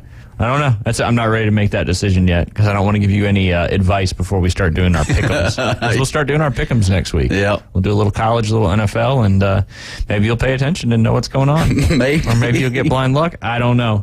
Anyway, we're bringing it back. Labor Day weekend. We're going to do spend $200 in golf shop merchandise and you get a free round of golf. That's going to be Friday, Saturday, Sunday, Monday. That's September 1st through 4th.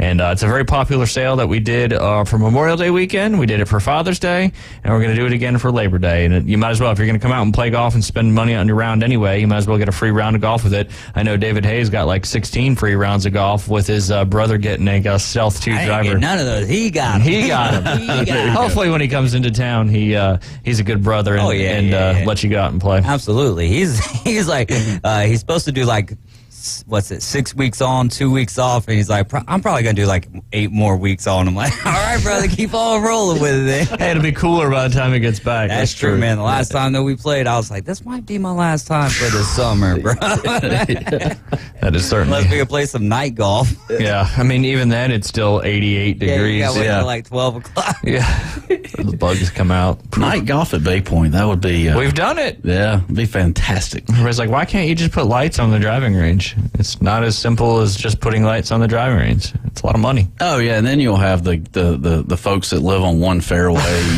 like trying to go to bed and lights. Yeah. If you start actually like thinking about that kind of stuff, it just doesn't work. No, unless you're out in Dubai. Then you can, because they have to play when it's, because like exactly what David was talking about. It's so hot during the day, they got to play golf at night. Really? Yeah. Did not know that. Fully lit golf courses. That's cool. All right, got a question for you and David. I've been saving this one for us to have a little bit of time. Oh, we got a caller on the line? Oh, David texted me. Alan! What's up, Alan? Hey, Alan. I was just listening to the banter, man. It was cool. Hey, perfect timing, because I've got this is a great question. You want to jump into something real quick, or do you want me to jump into this question? Let's go ahead. Okay, so you can bring back any retired athlete in their prime to your favorite sports team, but they replace the current best player at their position. An example in the NFL would be if you're a Vikings fan and choose to bring back Randy Moss, he'd have to replace Justin Jefferson. Ooh, dang. That's a toughie. That's tough. That's a tough one. All right, Jay, I'm going to let you go first. You're going to let me go first? Absolutely. Yeah, let's hear it. What's the sports team first? I got to go with my Atlanta Braves. Okay. Are you searching some stuff up over there? Trying to fit. I can see the reflection of your computer screen in your glasses, so I can see it's actually at least not in sleep mode. Man, I don't. All right, we'll let David go first.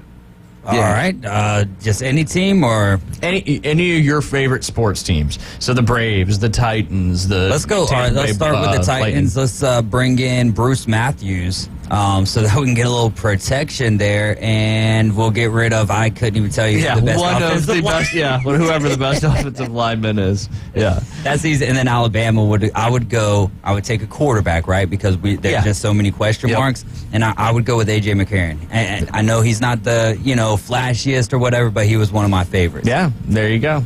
What about your Tampa Bay Lightning? Oh, Tampa Bay Lightning. Vinny LeCavier is my favorite hockey player of all time, so I would bring in Vinny. But, man, to replace him with... Well, Stammer's not necessarily a center anymore. He's more of a wing player. That's true. So I guess then your next runner-up for center would be Braden Point, which would still be kind of hard to tough. get rid of. But you would bring back Vinny in his prime. Vinny in his prime, give me that, man. Through the legs scoring, I'm good with that. All right, so I had to do some research because, guys change positions, right? Because, like, Dale Murphy in Atlanta Braves started out as a left fielder, ended up in center field. I would replace... You can just put that in the entire outfield. Okay, yeah, that's true. I would replace Michael Harris for Dale Murphy. But is Michael Harris your best outfielder? Or would you say it's Ronald Acuna Jr.? Oh, Acuna's probably. Yeah, so you'd have to replace Acuna with Dale Murphy. Does that change your mind? I would say that Ronald's got I think Ronald's got the better arm, but I think that Harris has the better defensive instincts, if that makes sense. Gotcha. Okay. And then obviously Acuna is a better batter currently. Okay, fair enough. Alan, what's your thoughts? I was going to use the Braves, too, but then I thought about having to replace Acuna, and I was like, nah, I'll just make it easy. Bring back Steve Young for the Niners. Brock Purdy's cool, but he ain't no Steve Young. Yeah. So it's pretty easy for me. Yeah, I was thinking about going Jerry Rice, but I think our receiving core right now is okay enough. The quarterback makes a bigger difference. So I was going to say Steve Young as well, not Joe Montana, because I think Steve Young would do better in today's NFL than Joe Montana would. And I'll jump to my New Jersey Devils. I'm going to replace Vanacek with Marty Brodeur. That is the easiest one that I can think of out there. Okay. That's for sure. And in Auburn, I'm going to bring Cam Newton. He can replace Peyton Thorne. And look, I know you're the host and everything, but I'm going to need some confidence behind my Florida State Seminoles when people ask you who you picking, man. I'm just not ready to make the decision, Alan. We got all next week to break it down. When they signed the 2 games, it's Florida State both ways, man. There you go. 2 for 2. 2 for 2. Yep. Money line, Jay. Put it down. Money line. That's where we're going. That's where we're going. The money line. Yeah. On the Florida State LSU game? Yep. Yes, sir. Florida State Seminoles. Do you know what the money line is, Jay? I'm intrigued. Tell me. It's just your that's where your plus 200s and your minus 200s come into play. Yeah. You're just betting on that team to win with no point spread. Gotcha. Yeah. Gotcha. Yeah. It's an education process here, Alan, It on a is. daily basis. Hey, man. It's a big responsibility, but I wear that with a badge of honor. Anything, it's legal now, so I feel, like I can learn now. It's not legal in Florida.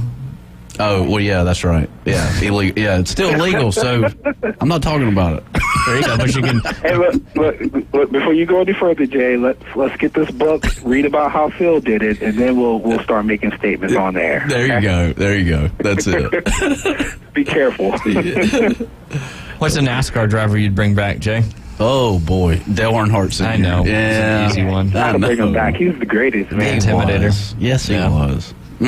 Every time I get on 95, I think I'm Dale, man. Will paint never hurt anybody. Yeah, that's why they have insurance. No one ever drives fast and is like, let's go, Jimmy. They're like, no, I'm Dale Earnhardt right now. Yeah, man. He was a good one, no doubt. A golfer, who would you bring back? Oh, golfer. And they don't have to be, they're not necessarily have to be dead. This isn't the conversation. It just happened to be Earnhardt passed away. John Daly. John Daly? Who would you replace with John Daly? Brooks Koepka. Oh, God, you're such a jerk. He's such a jerk. Hey, we were talking about Brooks for a while yesterday, Alan, and my man Jay is like, I'm not picking him on the Ryder Cup. He's got to qualify for my Bay High School golf qualifier if he comes down. So you'd replace Brooks, but Brooks is not on the PGA Tour. He's on the LIV Tour. The even more of a fact of even more of a qualifying. fact, Yeah. That's a good one. Alan, who would you bring back to replace a current golfer? Current golfer, I was going to make a joke at the expense of our buddy Keith and say I was going to bring back Ricky Fowler. There you go. I was going to say bring the current Ricky Fowler. Yeah. I figured Jay would have went with Tiger Woods. Yeah, well, there you go. Yeah, I know Keith would have. Yeah, oh yeah, yeah, man crush. It's a true story. I've never seen somebody share so much about Tiger. You gotta like Tiger, man. Yeah, you do. You're either with Tiger Woods, you're either a huge Tiger fan, or you're like, he was good, maybe one of the best of all time. I disagree. Disagree, David. Well, just to an extent, just because I feel like he moves the needle so much that people who could care less about golf hear Tiger Woods, and I don't think that they're, moved by Tiger Woods one way or the other as far as like, oh, I love Tiger or I hate Tiger, but they're going to tune into the event because of Tiger. No, that's fair. That's for sure. He's growing the game more than Liv is, I think. How's that? By creating PGA Tour events with no cuts? He's coming to PCB. Is he? Yeah. He got divorced in Florida. I think like somewhere around here. He got a divorce right here. Yeah, it was right here. Yeah, he's coming back for another round. That's right. Did he get married again? No. Would you let him be on your golf team? Absolutely. Or would he have to qualify? Absolutely. That's not fair to Current your Tiger Woods. Yeah. Current Tiger Woods. Yeah. No, 100%. Yes, I would. I said that about the Tiger to kind of pivot into this, but that whole Tiger Woods, Rory McIlroy golf thing league, they're calling it the Golf League. It's under that TM RMW Sports. But your boy Arthur Blank is now one of the newest owners of a team that will be there in Atlanta. Currently, Serena and Venus Williams have a team, and then also the Fenway Sports Group, the owners of the Liverpool Football Club and the Boston Red Sox. They're a group that'll own a team as well up in that area. Serena and Venus are going to have one out there in Los Angeles, and now Arthur Blank currently has one in Atlanta. He said he's trying to win a championship. Can't win a championship in the other stuff. So. At some point, Arthur, you got to look at the man and say, it's me, not you. Yeah, right. Yeah, that's interesting. I'm still confused how all this is going to work. Like, it's all like virtual golf inside stadiums and stuff like that, but it has a putting green and real stuff. They're like, we don't like what Liv is doing. Let's make imaginary golf. Right. That's pretty much what it boils down to. Well, there's no travel. I mean, your Atlanta team can play in Atlanta, and your Boston team can play in Boston, obviously, right? Yep. Like, I mean, that's play virtually. Yeah. So, I don't know. It's interesting. But yeah, now he has owners from the NFL as well. So, is that the trust in Tiger's brand ability, or do they think this is really going to be the next big thing? I don't know. I see a lot of intermingle between the professional sports. You've got basketball players that own NASCAR teams. You got there's a big intermingle of sports helping sports right now. And I think you said the Red Sox actually own the group that owns the Red Sox and the Liverpool Football Club is the Fenway Sports Group, and they have they'll have a team in Boston. I mean, I'll be honest, maybe that's what golf needs is like an actual, all these sports have, towns represented, so golf's never had that before. I mean, maybe this is a good thing. It's good to see you coming around about stuff other than the PGA Tour. Yeah. Now with Tiger's involved. That's right. Yeah. So you and Keith. There you go. I will support anything Tiger does moving forward with anything in his golf business. I'm more of Tiger off the course. I support that too, just without the degenerateness. Man, look, let me be your DD, bro. Yeah, I'll just drive you around. I'll do it for free. Absorbing an amount. Yeah, he'll pay. Yeah, he's paid for a lot of stuff. That's for sure. That's for sure. I know we got only a few minutes coming up, but your timing is good, Alan, because I was going to talk a little bit about something we were talking about this morning, and we'll let it bleed over into the next segment. But you were talking about betting and all that stuff, and we try to educate Jay right here on a daily basis. And one of the things you had brought up when we were talking is this is the first season of college football with the new first down. When you get a first down in college football, the clock's not going to stop anymore. Whereas it's always Jay, come on, you just now remembering this? Yeah, this is news to me. Is it disappoint you? A little bit. Why? Yeah, he's a purist, man. You know he is. Yeah, he's a purist through and through. Yeah. Interesting. All right. Well, I learned something new. Okay, keep going. No, but with that being said, and Alan brought up a great point, these first few college football weeks, the over-under totals are going to be a little bit of a shot in the dark, so to speak, coming from Vegas and all the books. And Alan, kind of reiterate what you were saying a little bit to me this morning. Yeah, so in situations like this, you're going to have an opportunity as a gambler to get soft lines per se, because they don't have any data to make a proper assumption of what's the over, what's the under. So really what I was going to look at is like the Notre Dame Navy game.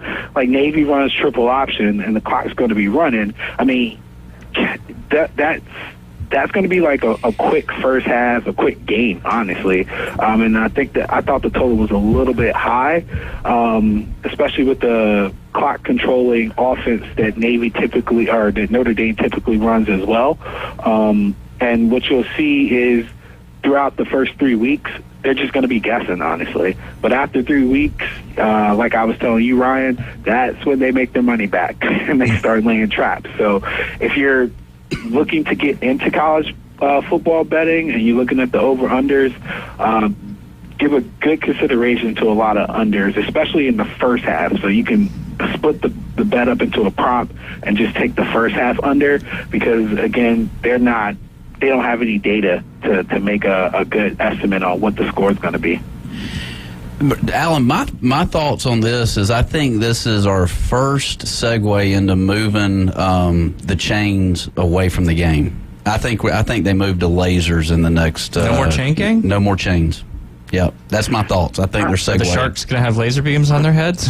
I don't know. Austin Powers thing. Hey, Alan, you got time to hang on to this next one? We'll continue this conversation. Yeah, I'll swing into the next one. Okay, cool. I don't know if he's in the bunker or not, but either way, he's going to join us in this next segment. You're listening to the Inside Drive live here on ESPN Northwest Florida. We'll be right back.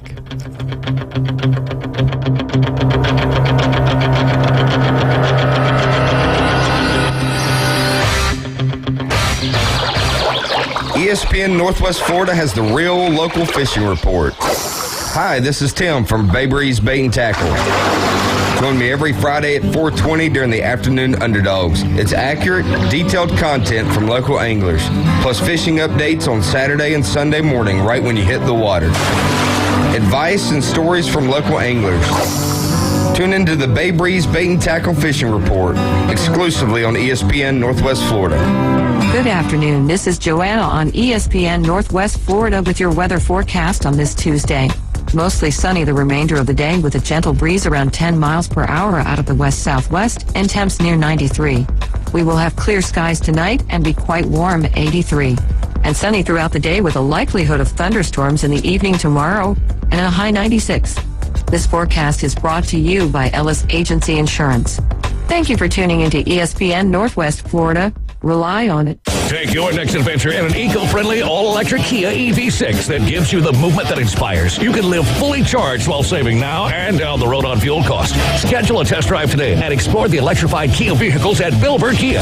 You have to drive it to believe it. Now offering $7,500 EV lease bonus when you lease a new 2023 Kia EV6 Wind Electric all-wheel drive for 36 months. You'll get the perfect balance of comfort, safety, and technology with a performance that minimizes the impact of our environment. Billboard Kia is the home of the 20-year, 200,000-mile warranty. See us today at 2435 East 15th Street or BillboardKiaPanamaCity.com. We make it easy to switch to EV ownership and give you the peace of mind you can trust. Close-in lease based on a new 2023 Kia EV6, model number N5452. No security deposit required. $7,500 EV lease bonus not available for cash. Subject to credit approval, dealer participation, and vehicle availability. $49.99 due at signing for well-qualified leases. See dealer for complete details. The 20-year, 200,000-mile warranty is a Billboard Kia warranty. Must take delivery from dealer stock through 9/5/23. Coming in hot. So hot. It'll be a hot one. Really hot. God damn.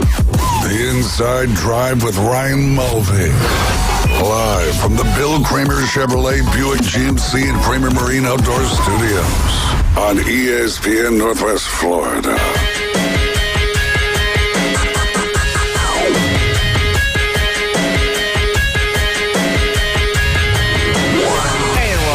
You're listening to the Inside Drive live here on ESPN Northwest Florida. Sitting inside the Bill Kramer Chevrolet Buick GMC and Kramer Marine and Outdoor Studios.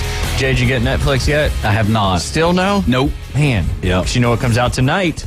Something about what? Swamp Kings? Swamp Kings is tonight. One of the most anticipated documentaries coming out on that. It's been a great summer of documentaries on Netflix specifically. Is this a documentary of the Bayou Bengals down in LSU? I know, that's what I wanted to ask so bad. Ask him tell us what Swamp Kings is in your mind. Keep going, though. You're on the right track. You're on the right track. Am I You're really? in the right conference. Am I in the right state? No. No. It has nothing to Swamp do Kings. with It's one of your biggest rivals in college football. Oh, Florida. There you go. So proud of you. You know why it's called Swamp Kings? Oh, I don't know. Oh my gosh. The Gators, maybe. Yes, we're talking about Florida. Yes, what do they call What is the Gators' habitats? Well, yeah, where does the gamer live? What do they call Ben Hill Griffin Stadium? The Swamp. Boom. Yes. Swamp Kings. See what I'm dealing with on a daily basis, Alan? This is how we have to play. Look, if you saw my Facebook, I put on 2 different shoes this morning. I'm no better than Jack. That was you? I thought that might have been your kid. That's what I thought. That was No, you. that was me. No, that was me. I just figured it was your kid. It's only Everybody up from assumed it was here. Tristan. Yeah. Hey, I just checked the line on Action Sports Network. I have the app for the over-under on the Notre Dame Navy game is 50.5. And if you look, 60% of the bets right now are on the over, but 52% of the money is on the under. So that's like a sharp indicator that people are betting the under with more confidence than they are the over. And again, I really think it's because you got a team like Navy who's they're gonna keep the clock running, and then Notre Dame, like they're a clock management style offense too. And I think people are just like, look, it's the first game. They're in I think they're in Ireland too. Yep, Dublin. A lot of variables. Yeah, a lot of variables helping that under. All right. Let me ask you this question, Alan. When you're looking at over-under totals, do you take in the spread into any consideration for what that total number is? Oh, 100%. So Navy, people are expecting Navy to cover. A lot of money actually right now is on Navy to cover the 20.5. If Navy covers, it shouldn't be a shootout. Yeah. I would expect it to go under if they're going to cover. Now, if I thought Notre Dame was going to cover, then I would expect it to still be like more of an underplay, but it would give me some kind of pause, because if Notre Dame's covering 21 points in a slow-paced game, then you might expect there to be some early scoring that would push it over. Gotcha. Yeah, I was just, are you listening, Jay? Are you paying attention? I am. All right, Yeah. good, because this is good stuff. All right, let's talk about just because you're talking about the over-under totals, let's talk about USC and San Jose State. I've got, BetMGM's got it at 66.5 right now as the over-under total, and it's got USC minus 30. What do you think about that one? So I was just talking to somebody yesterday about that because they were saying how USC's defense is terrible, and it probably won't change. But you've got Cliff Kingsbury and Lincoln Riley. I don't know if you ever want to bet an under on a game that they're involved in. That's true. I don't care what the clock is. I would watch it first. I would hesitate to just come out the gate on 2 guys that are prolific scorers like that with Caleb Williams and that offense, and just betting it under outright. I would probably watch that first. All right, this is perfect segue into, we're going to do some college football. We might have done it before, but we're just going to go with the big brands and championship contenders and go with the over-under totals and get everybody's thoughts on this one. David, if you're prepping, we can skip you out of this one. I'll listen. Perfect. And I'll play along. All right. I'm just going to kind of jump around a little bit, and I don't want to start with Jay's Bulldogs. Let's go with Texas at 9.5. Right now, the over VIG is at, what is it at? It's at minus 125. The under is at plus 105, and their conference odds are 120. Jay, I'm going to let you start. Texas, over under 9.5. The 9.5 games they win. Yes, that is literally what we're talking about. Win totals, over under. Let's go Texas over, because they have to, transition into this SEC for next year. They got. Look at you remembering about them going to the SEC. Yes, they have to. So you're going. You're going over. I'm going over. Okay. Yep. All right, Alan. What do you think? All right. I'm gonna have to record this and play it back for my Texas friends because I slander all the time. But I gotta go with the over, man. Like if they don't get over 9.5, Sark gotta go, man. Yeah. Do you think he's on the hot seat? Schedule's weak. Yeah. Yeah. Schedule's weak. All right, Dave. What do you think? Should go over. I'm taking the under. Oh. I just, I mean, they've got the talent. They've got everything that they They've need still yet to over prove. there. But exactly. I mean, it's Oklahoma, you know, getting to the college football playoff. Not Texas, not even doing that. But you know what I mean? The expectations. Oklahoma, how many years in a row did they put out the Heisman winning quarterback and still got nothing done? Like, at least that's an accomplishment. I just don't believe in Texas, but we're going to find out come, what is it, September 9th when they take on Bama. If Bama is what we've been used to. Yeah, 6 p.m. that day. Yeah. Is it 6 p.m.? Yeah. Okay. For some reason, I was thinking it was an 11 a.m. game. Well, so good. According to Google search. Yeah, no. I trust them over that. I just know last year it was an early game for Big Noon. Yeah, that was terrible. Yeah. Night game. Not terrible, but I'd rather it be a night game in Tuscaloosa. Absolutely. With all the LED lights going. I'm going to go with the over as well. I with Allen, I think Stark has to have the year that they need to reassert themselves as a powerhouse. I mean, they're starting 11th in the country again, getting that vanity ranking. So, Allen, I might have interrupted you. I apologize if I did.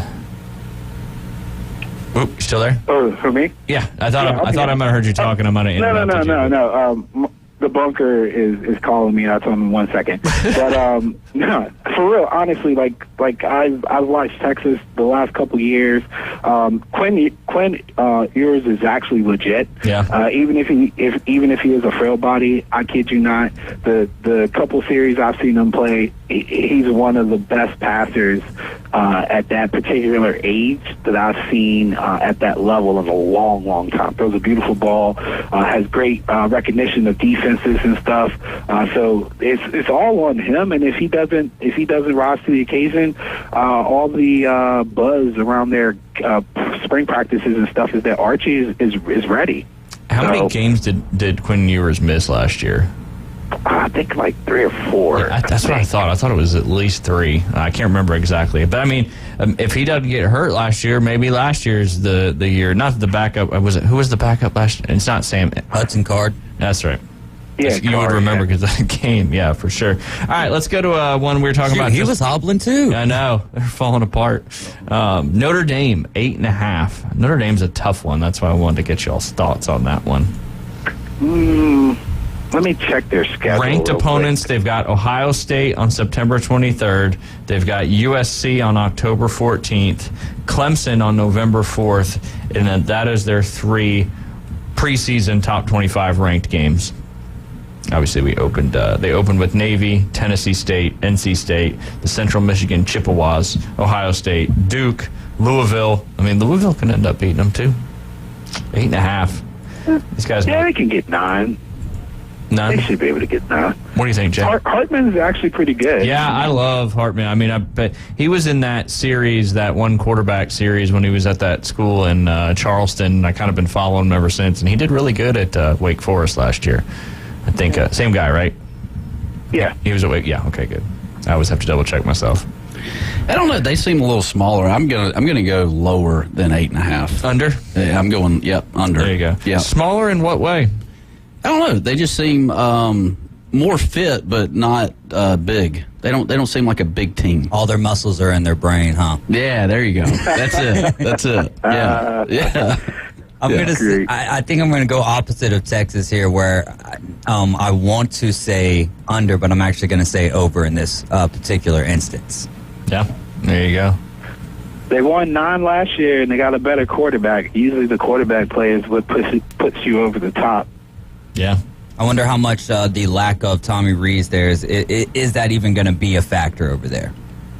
I thought he wasn't that great, but I mean, I'm with you on that. I'm with you on that. That's why I'm like, what in the world? Like, how is this a splash higher? Come on. Well, if they lose to Ohio State, USC, and Clemson, that'll put them in 9-3 right there and catching the over. Yeah. So it's if they don't and I was slip gonna up say, in one of these their other one games. trap game was going to be Pitt, but they got Pitt at home, so they should be fine. Yeah, what do you think about Louisville? With it's a away game up there in Kentucky, in Louisville, obviously. And Jeff Brom, is this his first year? Nobody with Louisville? Yeah, first year. Okay, he's back at Louisville, right? Yeah. Yep. So I mean, if he makes back as Louisville as a coach, but he's never been a coach there before. He played quarterback there. Yes, gotcha. Okay, I Yeah. knew there was some kind of connection. So I mean, that's the one game I think they slip up, and then they hit the under on that one. All right, let's talk about Jay's Georgia Bulldogs. This is an easy one. It's 11.5. So you either go undefeated or they don't. Are they going undefeated, Jay?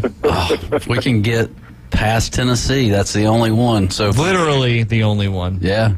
Yeah, so I'm going to go the over, and I'm going to go undefeated. That's fair. Yep. Is it Tennessee in Athens or Tennessee in... It is at Tennessee. It's in Knoxville. Their away games are Auburn, Vandy, Tennessee, and Georgia Tech. Your schedule. Yeah, their schedule's silly. Let me check. This might be a little tricky here. Might get some cash off of this. I'm going to... I've done the 12-0 futures bet for Georgia. I'm going to say under, because it's at 11.5, right? Yep. And I'm going to echo, this is not I didn't come up with this. This is Brian Haddad saying that Ole Miss seems to be a perfect trap game there, because it's right before the Tennessee game, if I'm not mistaken. So I'll say they lose to Ole Miss this year. Yeah, that's what I was looking for. I was like, it's got to be a trap game scenario. I'm going to go with the under, too. And then I got to go because the bunker's calling. Sorry, guys. Nah, you're good. We'll let you go on. We appreciate you. Take it easy, Alan. All right. Bye. I still want to understand and learn what the exact bunker is. I He works at like a fitness center, right? I would imagine the bunker is like behind the desk with all of the phones and everything, and when people need or bring their We need kids to make a road trip. Yes, we do. See where Alan's do a show from the bunker. Yeah, do a show from the bunker. Hey, Alan, if you're still listening, see if the bunker wants to be a sponsor. There you go. Hey, we reach everywhere because it's not just on the FM frequency. That's true. But yeah, so you got the over. He's got the under. I think it's the over. I just don't see them. I mean, if Carson Beck can play halfway decent as Stetson Bennett, I think they're just too talented on both sides of the ball with that schedule. I mean, everybody's been talking about their schedule, but I mean, it's legitimately, as far as an SEC schedule goes, is obviously the easiest one there in the East. But yeah, I think they go undefeated, go 12-0. And that's what I don't think they win the national championship though. What about the SEC championship? And who do they play? It's another tough one. Yeah. I think it's still Georgia and Alabama. Unless LSU, I don't see anyone else in the West really outside of LSU. And LSU could be the best team in the entire SEC, but they could also be 8-4. Yeah. It really depends on how they build upon last year. And Harold Perkins is going to be a force to be reckoned with. But I still got to go Georgia, Alabama, and I still think that Georgia is going to win the SEC championship, even if they lose to Ole Miss. And it's highly improbable that they lose to Ole Miss. It's just to go undefeated. If you got to pick, you got to pick one that could be a lose. I think that's a good one. Yeah. Did they name a starting quarterback yet? Carson Beck. Not Georgia. Oh, no. Ole Miss, no. Not yet. Jackson Dart, you think? More than likely going to be Jackson Dart. Is it just coach's etiquette once you commit to that media of like, hey, Carson Beck's going to be our starting quarterback? Is it like coach's etiquette to stick with that? Or how long? What's that? For the first game? Yeah, just for the first game, announcing that first start. Yeah, I mean, because it's a chess game, right? No, once you put that out there, unless you're Nick Saban, Nick Saban's not going to tell anybody who's the starting quarterback is going to be yet. I don't think he knows yet. I got you. I think it also has to do with instilling confidence into your quarterback to an extent. You're our guy. Yeah, because you went through this competition, you earned the job, and now when they announce that, now the rest of the team isn't thinking about the quarterback play. Like, who's going to be the guy, right? The rest of the team is on page, so the ones are working specifically with the ones. And also for your quarterback, like I said, with the confidence, now he knows he's put his mind at rest. He's still competing for his job to an extent, but he's also the guy. It's his job to lose at that point. But Saban's known for not maybe giving that information out. I didn't mean it like that. I mean, they have three quarterbacks that any one of them could really be the starter at this point. Nobody's quote-unquote separated themselves. And because, a lot of the SEC teams start with an easier opponent, you've got that kind of opportunity to maybe feel some things out with a couple different guys. Gotcha. And it really goes back to that Jalen Hurts, Tua Tagovailoa quarterback battle where it was just, that was the talk of the off season, and then they go play Louisville down there in Orlando. I was actually at that game, and Maria Taylor is, asking him that particular question, like going into week 2 now, who's going to be the guy? And he just kind of went off on her, and it was like, because that's not the biggest issue, I guess, for him. I think it is internally to an extent, but also at the end of the day, he wants all 3 of his quarterbacks to be, or all 4 of his quarterbacks to be as good as they possibly can be. So well, and like you were kind of saying, Jay, or what you were saying, instilling confidence in your quarterback from a knowing you're the guy standpoint. On the flip side of that, it's going to make you compete even harder and work even harder to try to get that particular landing spot in that starting job. Right. But good question for sure. All right, so you got Georgia going undefeated. I got them under, and then Alan had the under as well. Let's see. Here's another good one. I think about Clemson. Clemson. 9.5 is their win total. I'll tell you their ranked opponents currently. So Florida State's going to be a ranked opponent. Yep. Outside of that, do they have Notre Dame on the schedule? They got Notre Dame and UNC. Preseason ranked opponents. Right. They start with Duke, then Charleston Southern, Florida Atlantic, Florida State, Syracuse, Wake Forest, Miami, NC State, Notre Dame, Georgia Tech, UNC, and then finishing up with South Carolina. I like a good old Clemson 10-2 there, so I'll go over. I will too. Yeah. I think that's fair. Who are the 2 games they lose? They beat Notre Dame, so I think that they're going to lose to Florida State. But then there's a side of me that really wants to pick Clemson regular season, and then they play in the ACC championship, and Florida State gets their revenge. And I think that Florida State is at a point, too. I know that we're not talking Florida State here. They're at a point, though, where there's so much hype around them that it probably wouldn't be bad at the end of September to have. Now, you don't want to work it out like this, but it could be that shot in the arm, that chip on the shoulder if you lose a game early in the season, and you still have plenty of time to kind of build that resume.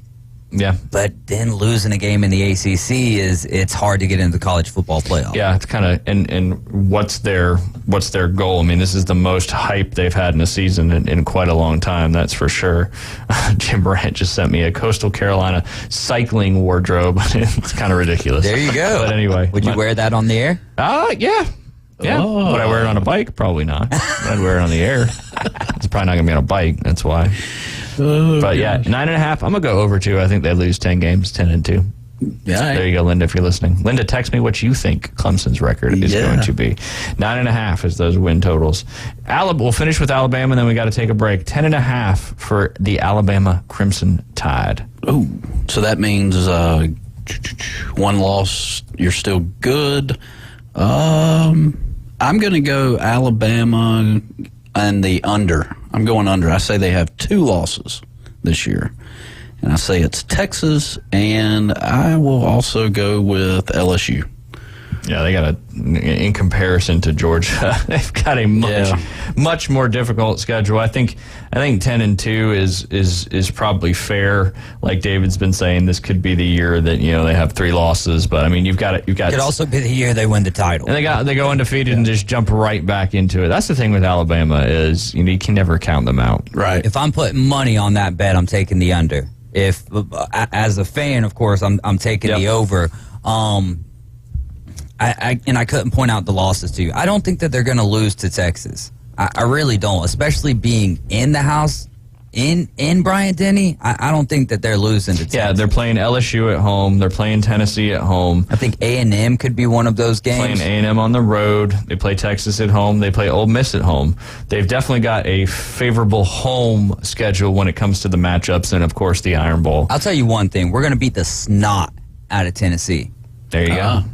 But do you think this is a year where Saban kind of mellows out on the sidelines a bit? Like, no, you don't think so? No, I think you don't think. No, I don't think. I think the older he gets, the less mellow he gets. Oh, okay. I disagree with that to an extent, but yeah, I mean you do have a little bit of a point there. Yeah, just get a little cranky. I just love the fact, and I think a lot of people don't, but when you're up 60 to 10 or whatever against a cupcake directional school. And he's still coaching. Word? Directional? Some people use it. Yeah, you use it however you want to use it. But but I like how he's still coaching as hard, maybe even harder than what he is at the beginning of the game or in close games and stuff. So who's a harder coach, Saban or Steve Spurrier?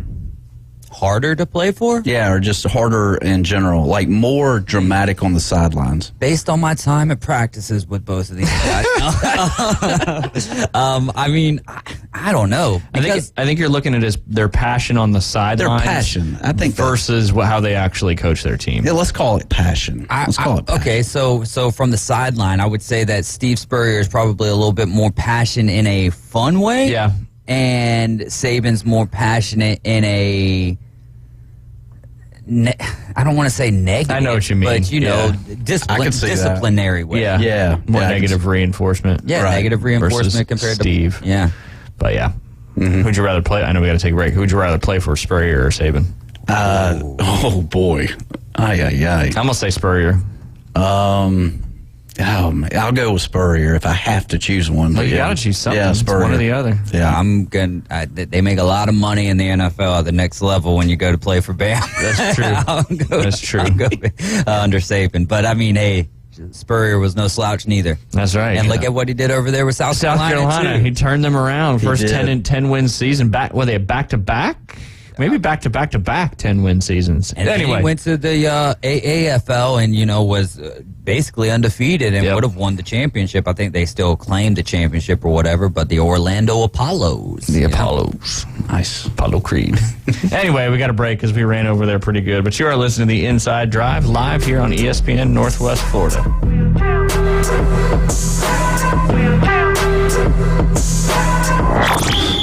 ESPN Northwest Florida. We're the radio home of the Mosley Dolphins. High school football is back. This Thursday night, we're going under the lights. It's the Mosley Dolphins versus the Rutherford Rams, live from Tommy Oliver Stadium. Coverage starts Thursday at 6:30, kickoff at 7. Listen live right here on your home for the Mosley Dolphins. ESPN Northwest Florida. Golf is a game that should be fun, but to have the most fun, you need to play your best.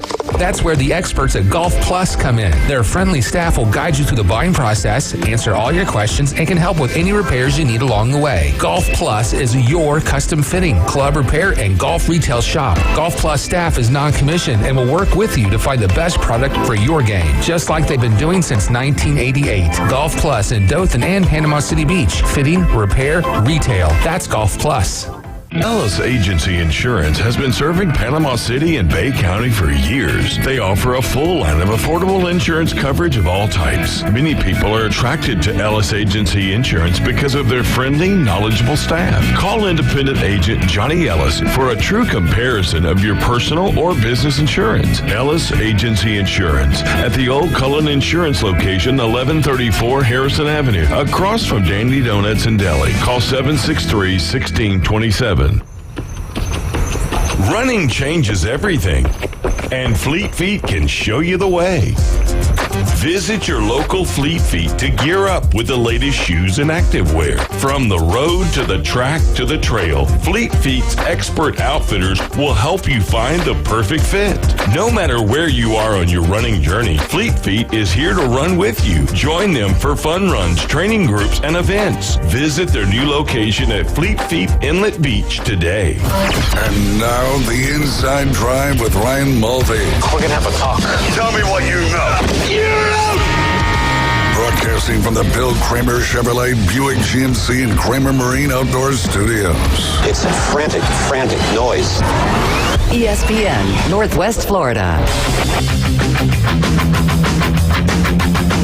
And welcome back. You're listening to Inside Drive live here on ESPN Northwest Florida, sitting inside the Bill Kramer Chevrolet Buick GMC and Kramer Marine and Outdoor Studios. As always, you can listen to us live and local on 104.3 in Panama City Beach, 101.9 Port St. Joe along the Forgotten Coast. And as always, we are your home for the Atlanta Braves here in Northwest Florida, sponsored locally by Best Way Portable Buildings, Dave & Buster's, PCB Hobby, and Gulf Coast Aquarium. Braves didn't get the dub last night, Jay. They got a little bit shell-shocked by the Mets a little bit. Hadn't had a loss like that in a little while, but sometimes that's good. However, they did still hit 2 more home runs yesterday. That really didn't move their needle too much. They basically just have to hit 2 home runs every game between now and the rest of the season, and they'll break that record. Again, not that anybody really cares about that record, but after that'll all come after the afternoon underdogs this afternoon at 4 to 6 p.m. DJ Davey Crockett behind the glass. David Hayes will be hosting, and then following that, first pitch will be at 6:20. Coverage begins at 6 right here on ESPN Northwest Florida. Braves going to get the dub tonight, Jay? Yes, we are. How many home runs are they going to hit? Let's go 3. 3? Should we put a prop bet on it? Well, let's do it. 3 home runs? What you thinking? I don't know. That's why I asked you. I like 3. 3? Yeah, let's see if we can get that number down to like Olsen needs to get another home run. It's been a while since I said a while. I mean, it's probably been, 4 or 5 games since he hit a home run. Home runs don't come easy. They're not easy to hit. They are not. I mean, this 30-30, 40-40 club is unique. That's for sure. All right, speaking of the Atlanta Braves and the Major League playoff projected teams, this is each team's nightmare October matchup. You could probably guess, I know David probably get it right off the top of his head, who they have for the Atlanta Braves as being their nightmare matchup. Their nightmare matchup? Yes. I tell you what I would like to see is I would like to see some revenge from 1991 when the Twins beat us in the World Series 4-3, and I think we need a little bit of revenge. So I would like to see the Braves and Twins in the year 2023 go at it in the World Series. That's my thought. There you go. That didn't answer anything I just asked you, but that's okay. You said revenge, right? No, I said who is their nightmare matchup? Like the Braves they'll obviously get in the playoffs, but who is one team you wouldn't want to see? Did you say the word revenge though? Because if that's the case, then it's the Phillies. But my answer would be the Dodgers. Correct. Okay. Yes. Because the Phillies beat us last year, and I think a lot of Braves fans would like some revenge if we could get that. Twins as well, though. I mean, Twins from back in the day, but I mean, good luck to the Twins getting to the World Series. Yeah, they're currently projected to be in the playoffs. Yeah. Oh yeah, the Twins. Yeah. Tough to get through the AL there, but yeah, Los Angeles Dodgers. 2 years ago, the 88-win Atlanta Braves shocked the baseball world by ousting the 106-win Los Angeles Dodgers in the NLCS with Eddie Rosario doing his best Reggie Jackson impression, going 14 for 25 with 3 home runs in those 6 games, and the pitching staff did enough job just to stifle the NL's best offense. But in recent history between these two franchises, the Braves have not won a series since 2013, when the Braves went 5-2 during the regular season, only to lose to the Dodgers in the NLDS. In the 10 years since then, the Dodgers have gone 37-17 with a plus 80 run differential in regular season meetings, and eliminated Atlanta both in the 2018 and 2020 NLCS. That 2021 NLCS felt a little bit more like a blind squirrel, according to this particular article. But yeah, what do you think this year? You think if the Braves, and obviously if they're going to match up, would it have to be in the NLCS? Have to be in the championship series? The way the brackets work? Just say something, Jeff. Yeah, no, I think it would be not in the NLDS. Well, it's one of those deals where it's a crazy year because you got the Mets, you got the Yankees, and the Red Sox sucking wind this year, and like these are big time ball clubs and big time markets. I mean, I would like to see the Braves up against the Dodgers for sure.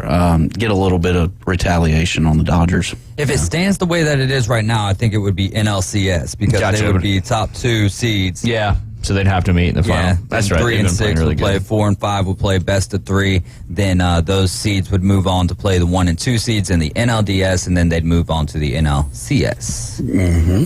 All right, and then you've got the Baltimore Orioles, their nightmare matchup, even though Wander Franco was just put on the administrative leave list, or what? I don't think it's administrative leave. But no, it is. It's today, actual. As of today, that's what it is called, administrative leave. Well, before it was the restricted list, now, and as of today, around 9:30 or 10, they put him on the administrative leave list, which and they went and there was rumors of this before, but they've went from saying underage girl to underage girls. So there's an S. Yeah, plural. So that takes me out of the running of like let's wait till all of it. No, like he's done. Yeah. I would imagine. I mean, there's still that chance, but I'm not going to put my neck on the line for when it goes from 1 to 2. Like one, like maybe there's some funny stuff going on or whatever. But when you start to get to this level, and it's like, nah. No. Yeah. Wander is no more. No, we don't have to wonder. So anyway, I don't know if this changes that. Good. I don't know if this changes that or not. But the Baltimore Orioles, they had the nightmare matchup being the Tampa Bay Rays. I think the Rays are still going to win the division. There you go. So the big thing with Baltimore, and I think you've said this before, David, is their pitching. Their starters have a 4.47 ERA, which is the worst by far among any of the projected AL playoff teams. They're using a 6-man rotation, and the only one of the bunch with an ERA better than 4.5 is Kyle Bradish, who is quietly having his an excellent second season in the majors. So they got the Rays being the nightmare matchup. Your Chicago Cubs, their Jay Bird nightmare matchup, the San Francisco Giants. I like the guessing game of this. Sorry, you're good. I take it back. Let's go back 20 seconds. Who is it? The Padres? Yeah, Jay. Who's the nightmare matchup for the Chicago Cubs? The Giants. God, you're like a savant over there. Nostradamus. All right, we'll go to the next one since I already gave that away. The nightmare matchup for the Houston Astros. Oh, I think I know this one, but Jay, go ahead. Houston Astros. I'm going to go Texas Rangers. Perhaps. No. Seattle Mariners. Nope. Although, can you believe what Rodriguez? What that guy's done? 17 hits in 4 games or something. Insane. Like that? Oh my gosh. Yeah, broke a record that stood from the 1930s or something like that. Yeah. Wow. It's wild, man, and good timing too for J-Rod because highly touted coming to the show, and then expected him to get off to a great start, and it just didn't work out that way. But now, I mean, you see how good the kid is.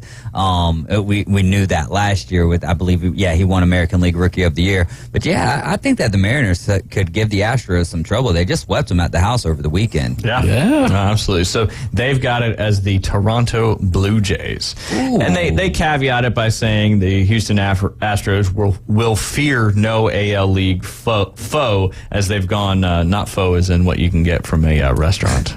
You a pho fan? I think that's pho, actually. What's pho? Pho. It's pho. Is it pho? Yeah. Do you like ramen better or pho? I like ramen. I don't know. Not like the ramen you get in the little packet from the grocery. That's the only way I've ever had ramen. There's a store called My Ramen. Really? And they should give me some free ramen for promoting them. There you go. But I prefer that over pho. What's pho? It's a Vietnamese soup. Oh, okay. What's it compared to? Ramen. Other than that, nothing. Anyway, the Astros are 40-20 overall and 11-2 in series against American League teams, winning 4 pennants and twice falling short in the ALCS. But in 13 games against the Toronto Blue Jays, they've gone just 5-8, despite a 15-run differential.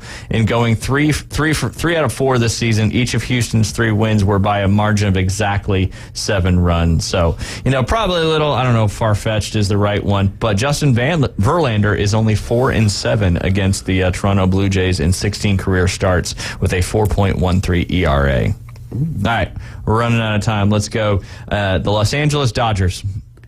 Oh, adverse of what we said earlier? Negative. That's what I was gonna say. That'd be too easy. Let's go Diamondbacks. Nope. No. I guess. Are they currently in the playoff hunt? Not really. Shouldn't be too far off. Green Bay Packers. The Brewers? Yeah, they have it as the Seriously? Milwaukee Brewers. Yeah, dating back to the start of last season, the Dodgers boast a winning record against each of the other 5 projected NL playoff teams, as well as an overall record of 50-24 against them. Let's see. But against the Brewers, they currently have been great. Kershaw's at a 2.92 ERA. They just haven't played great against the Brewers. Gotcha. All right, yeah, so the Diamondbacks are just a half game out of the wild card behind the Giants. All right, we'll just guess these, and I won't give explanation. The Milwaukee Brewers. Milwaukee Brewers. Come on, Jay, you got this one. The Cubs. No. The Braves. Yes, the Braves. Has it listed as the Braves? Like I said, I'm not going to get into it because I only know we got about a minute left. So. Well, we beat them 2021. Yeah. Yep. Yeah. There you go. Sure did. The Minnesota Twins, nightmare matchup. Every team in the American League. The battle of the border, Toronto Blue Jays. Nope. Tampa Bay Rays. Oh, Rays. Wow. Yep. Dang. And then the Philadelphia Phillies. This is an easy one. Not the Braves. Dang. The Dodgers. Yep. Los Dodgers. The San Francisco Giants. The Los Angeles Dodgers. No. The Atlanta Braves. The Braves. All right, looking forward to Braves, a nightmare matchup for everybody. Yeah. Tomorrow we'll be joined by Max Staver. He's the owner and head coach up there of QB Vision in the Nashville branch. Excited to talk to him about his story and all that stuff. And then we'll be joined by Keith Fleming as he's driving down to break down the Tour Championship DFS picks. Don't forget to tune in to the Afternoon Underdogs this afternoon from 4 to 6 p.m., followed by your Atlanta Braves taking on the Mets. First pitch at 6:20. We'll see you guys tomorrow.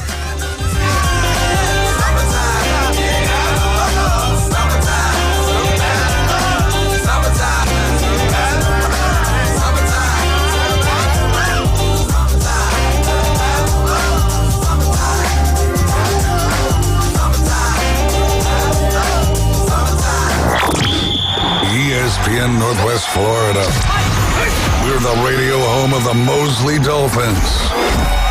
High school football is back. This Thursday night, we're going under the lights. It's the Mosley Dolphins versus the Rutherford Rams, live from Tommy Oliver Stadium. Cover starts Thursday at 6:30, kickoff at 7. Listen live right here on your home for the Mosley Dolphins. ESPN Northwest Florida. Good afternoon. This is Joanna on ESPN Northwest Florida with your weather forecast on this Tuesday. Mostly sunny the remainder of the day with a gentle breeze around 10 miles per hour out of the west-southwest and temps near 93. We will have clear skies tonight and be quite warm, 83. And sunny throughout the day with a likelihood of thunderstorms in the evening tomorrow and a high 96. This forecast is brought to you by Ellis Agency Insurance. Thank you for tuning into ESPN Northwest Florida. Rely on it. Golf is a game that should be fun, but to have the most fun, you need to play your best. That's where the experts at Golf Plus come in. Their friendly staff will guide you through the buying process, answer all your questions, and can help with any repairs you need along the way. Golf Plus is your custom fitting, club repair, and golf retail shop. Golf Plus staff is non-commissioned and will work with you to find the best product for your game, just like they've been doing since 1988. Golf Plus in Dothan and Panama City Beach. Fitting, repair, retail. That's Golf Plus. Take your next adventure in an award-winning Kia from Bill Bird Kia. The SUV family has movement that inspires, and we invite you to test drive the new 2023 Kia Soul, Seltos, Sportage, Sorento, or Telluride. You can command the road in a sedan from Bill Bird Kia. Drive away today in a new 2023 Rio, Forte, K5, or Stinger, and discover the all-new Kia at Bill Bird Kia.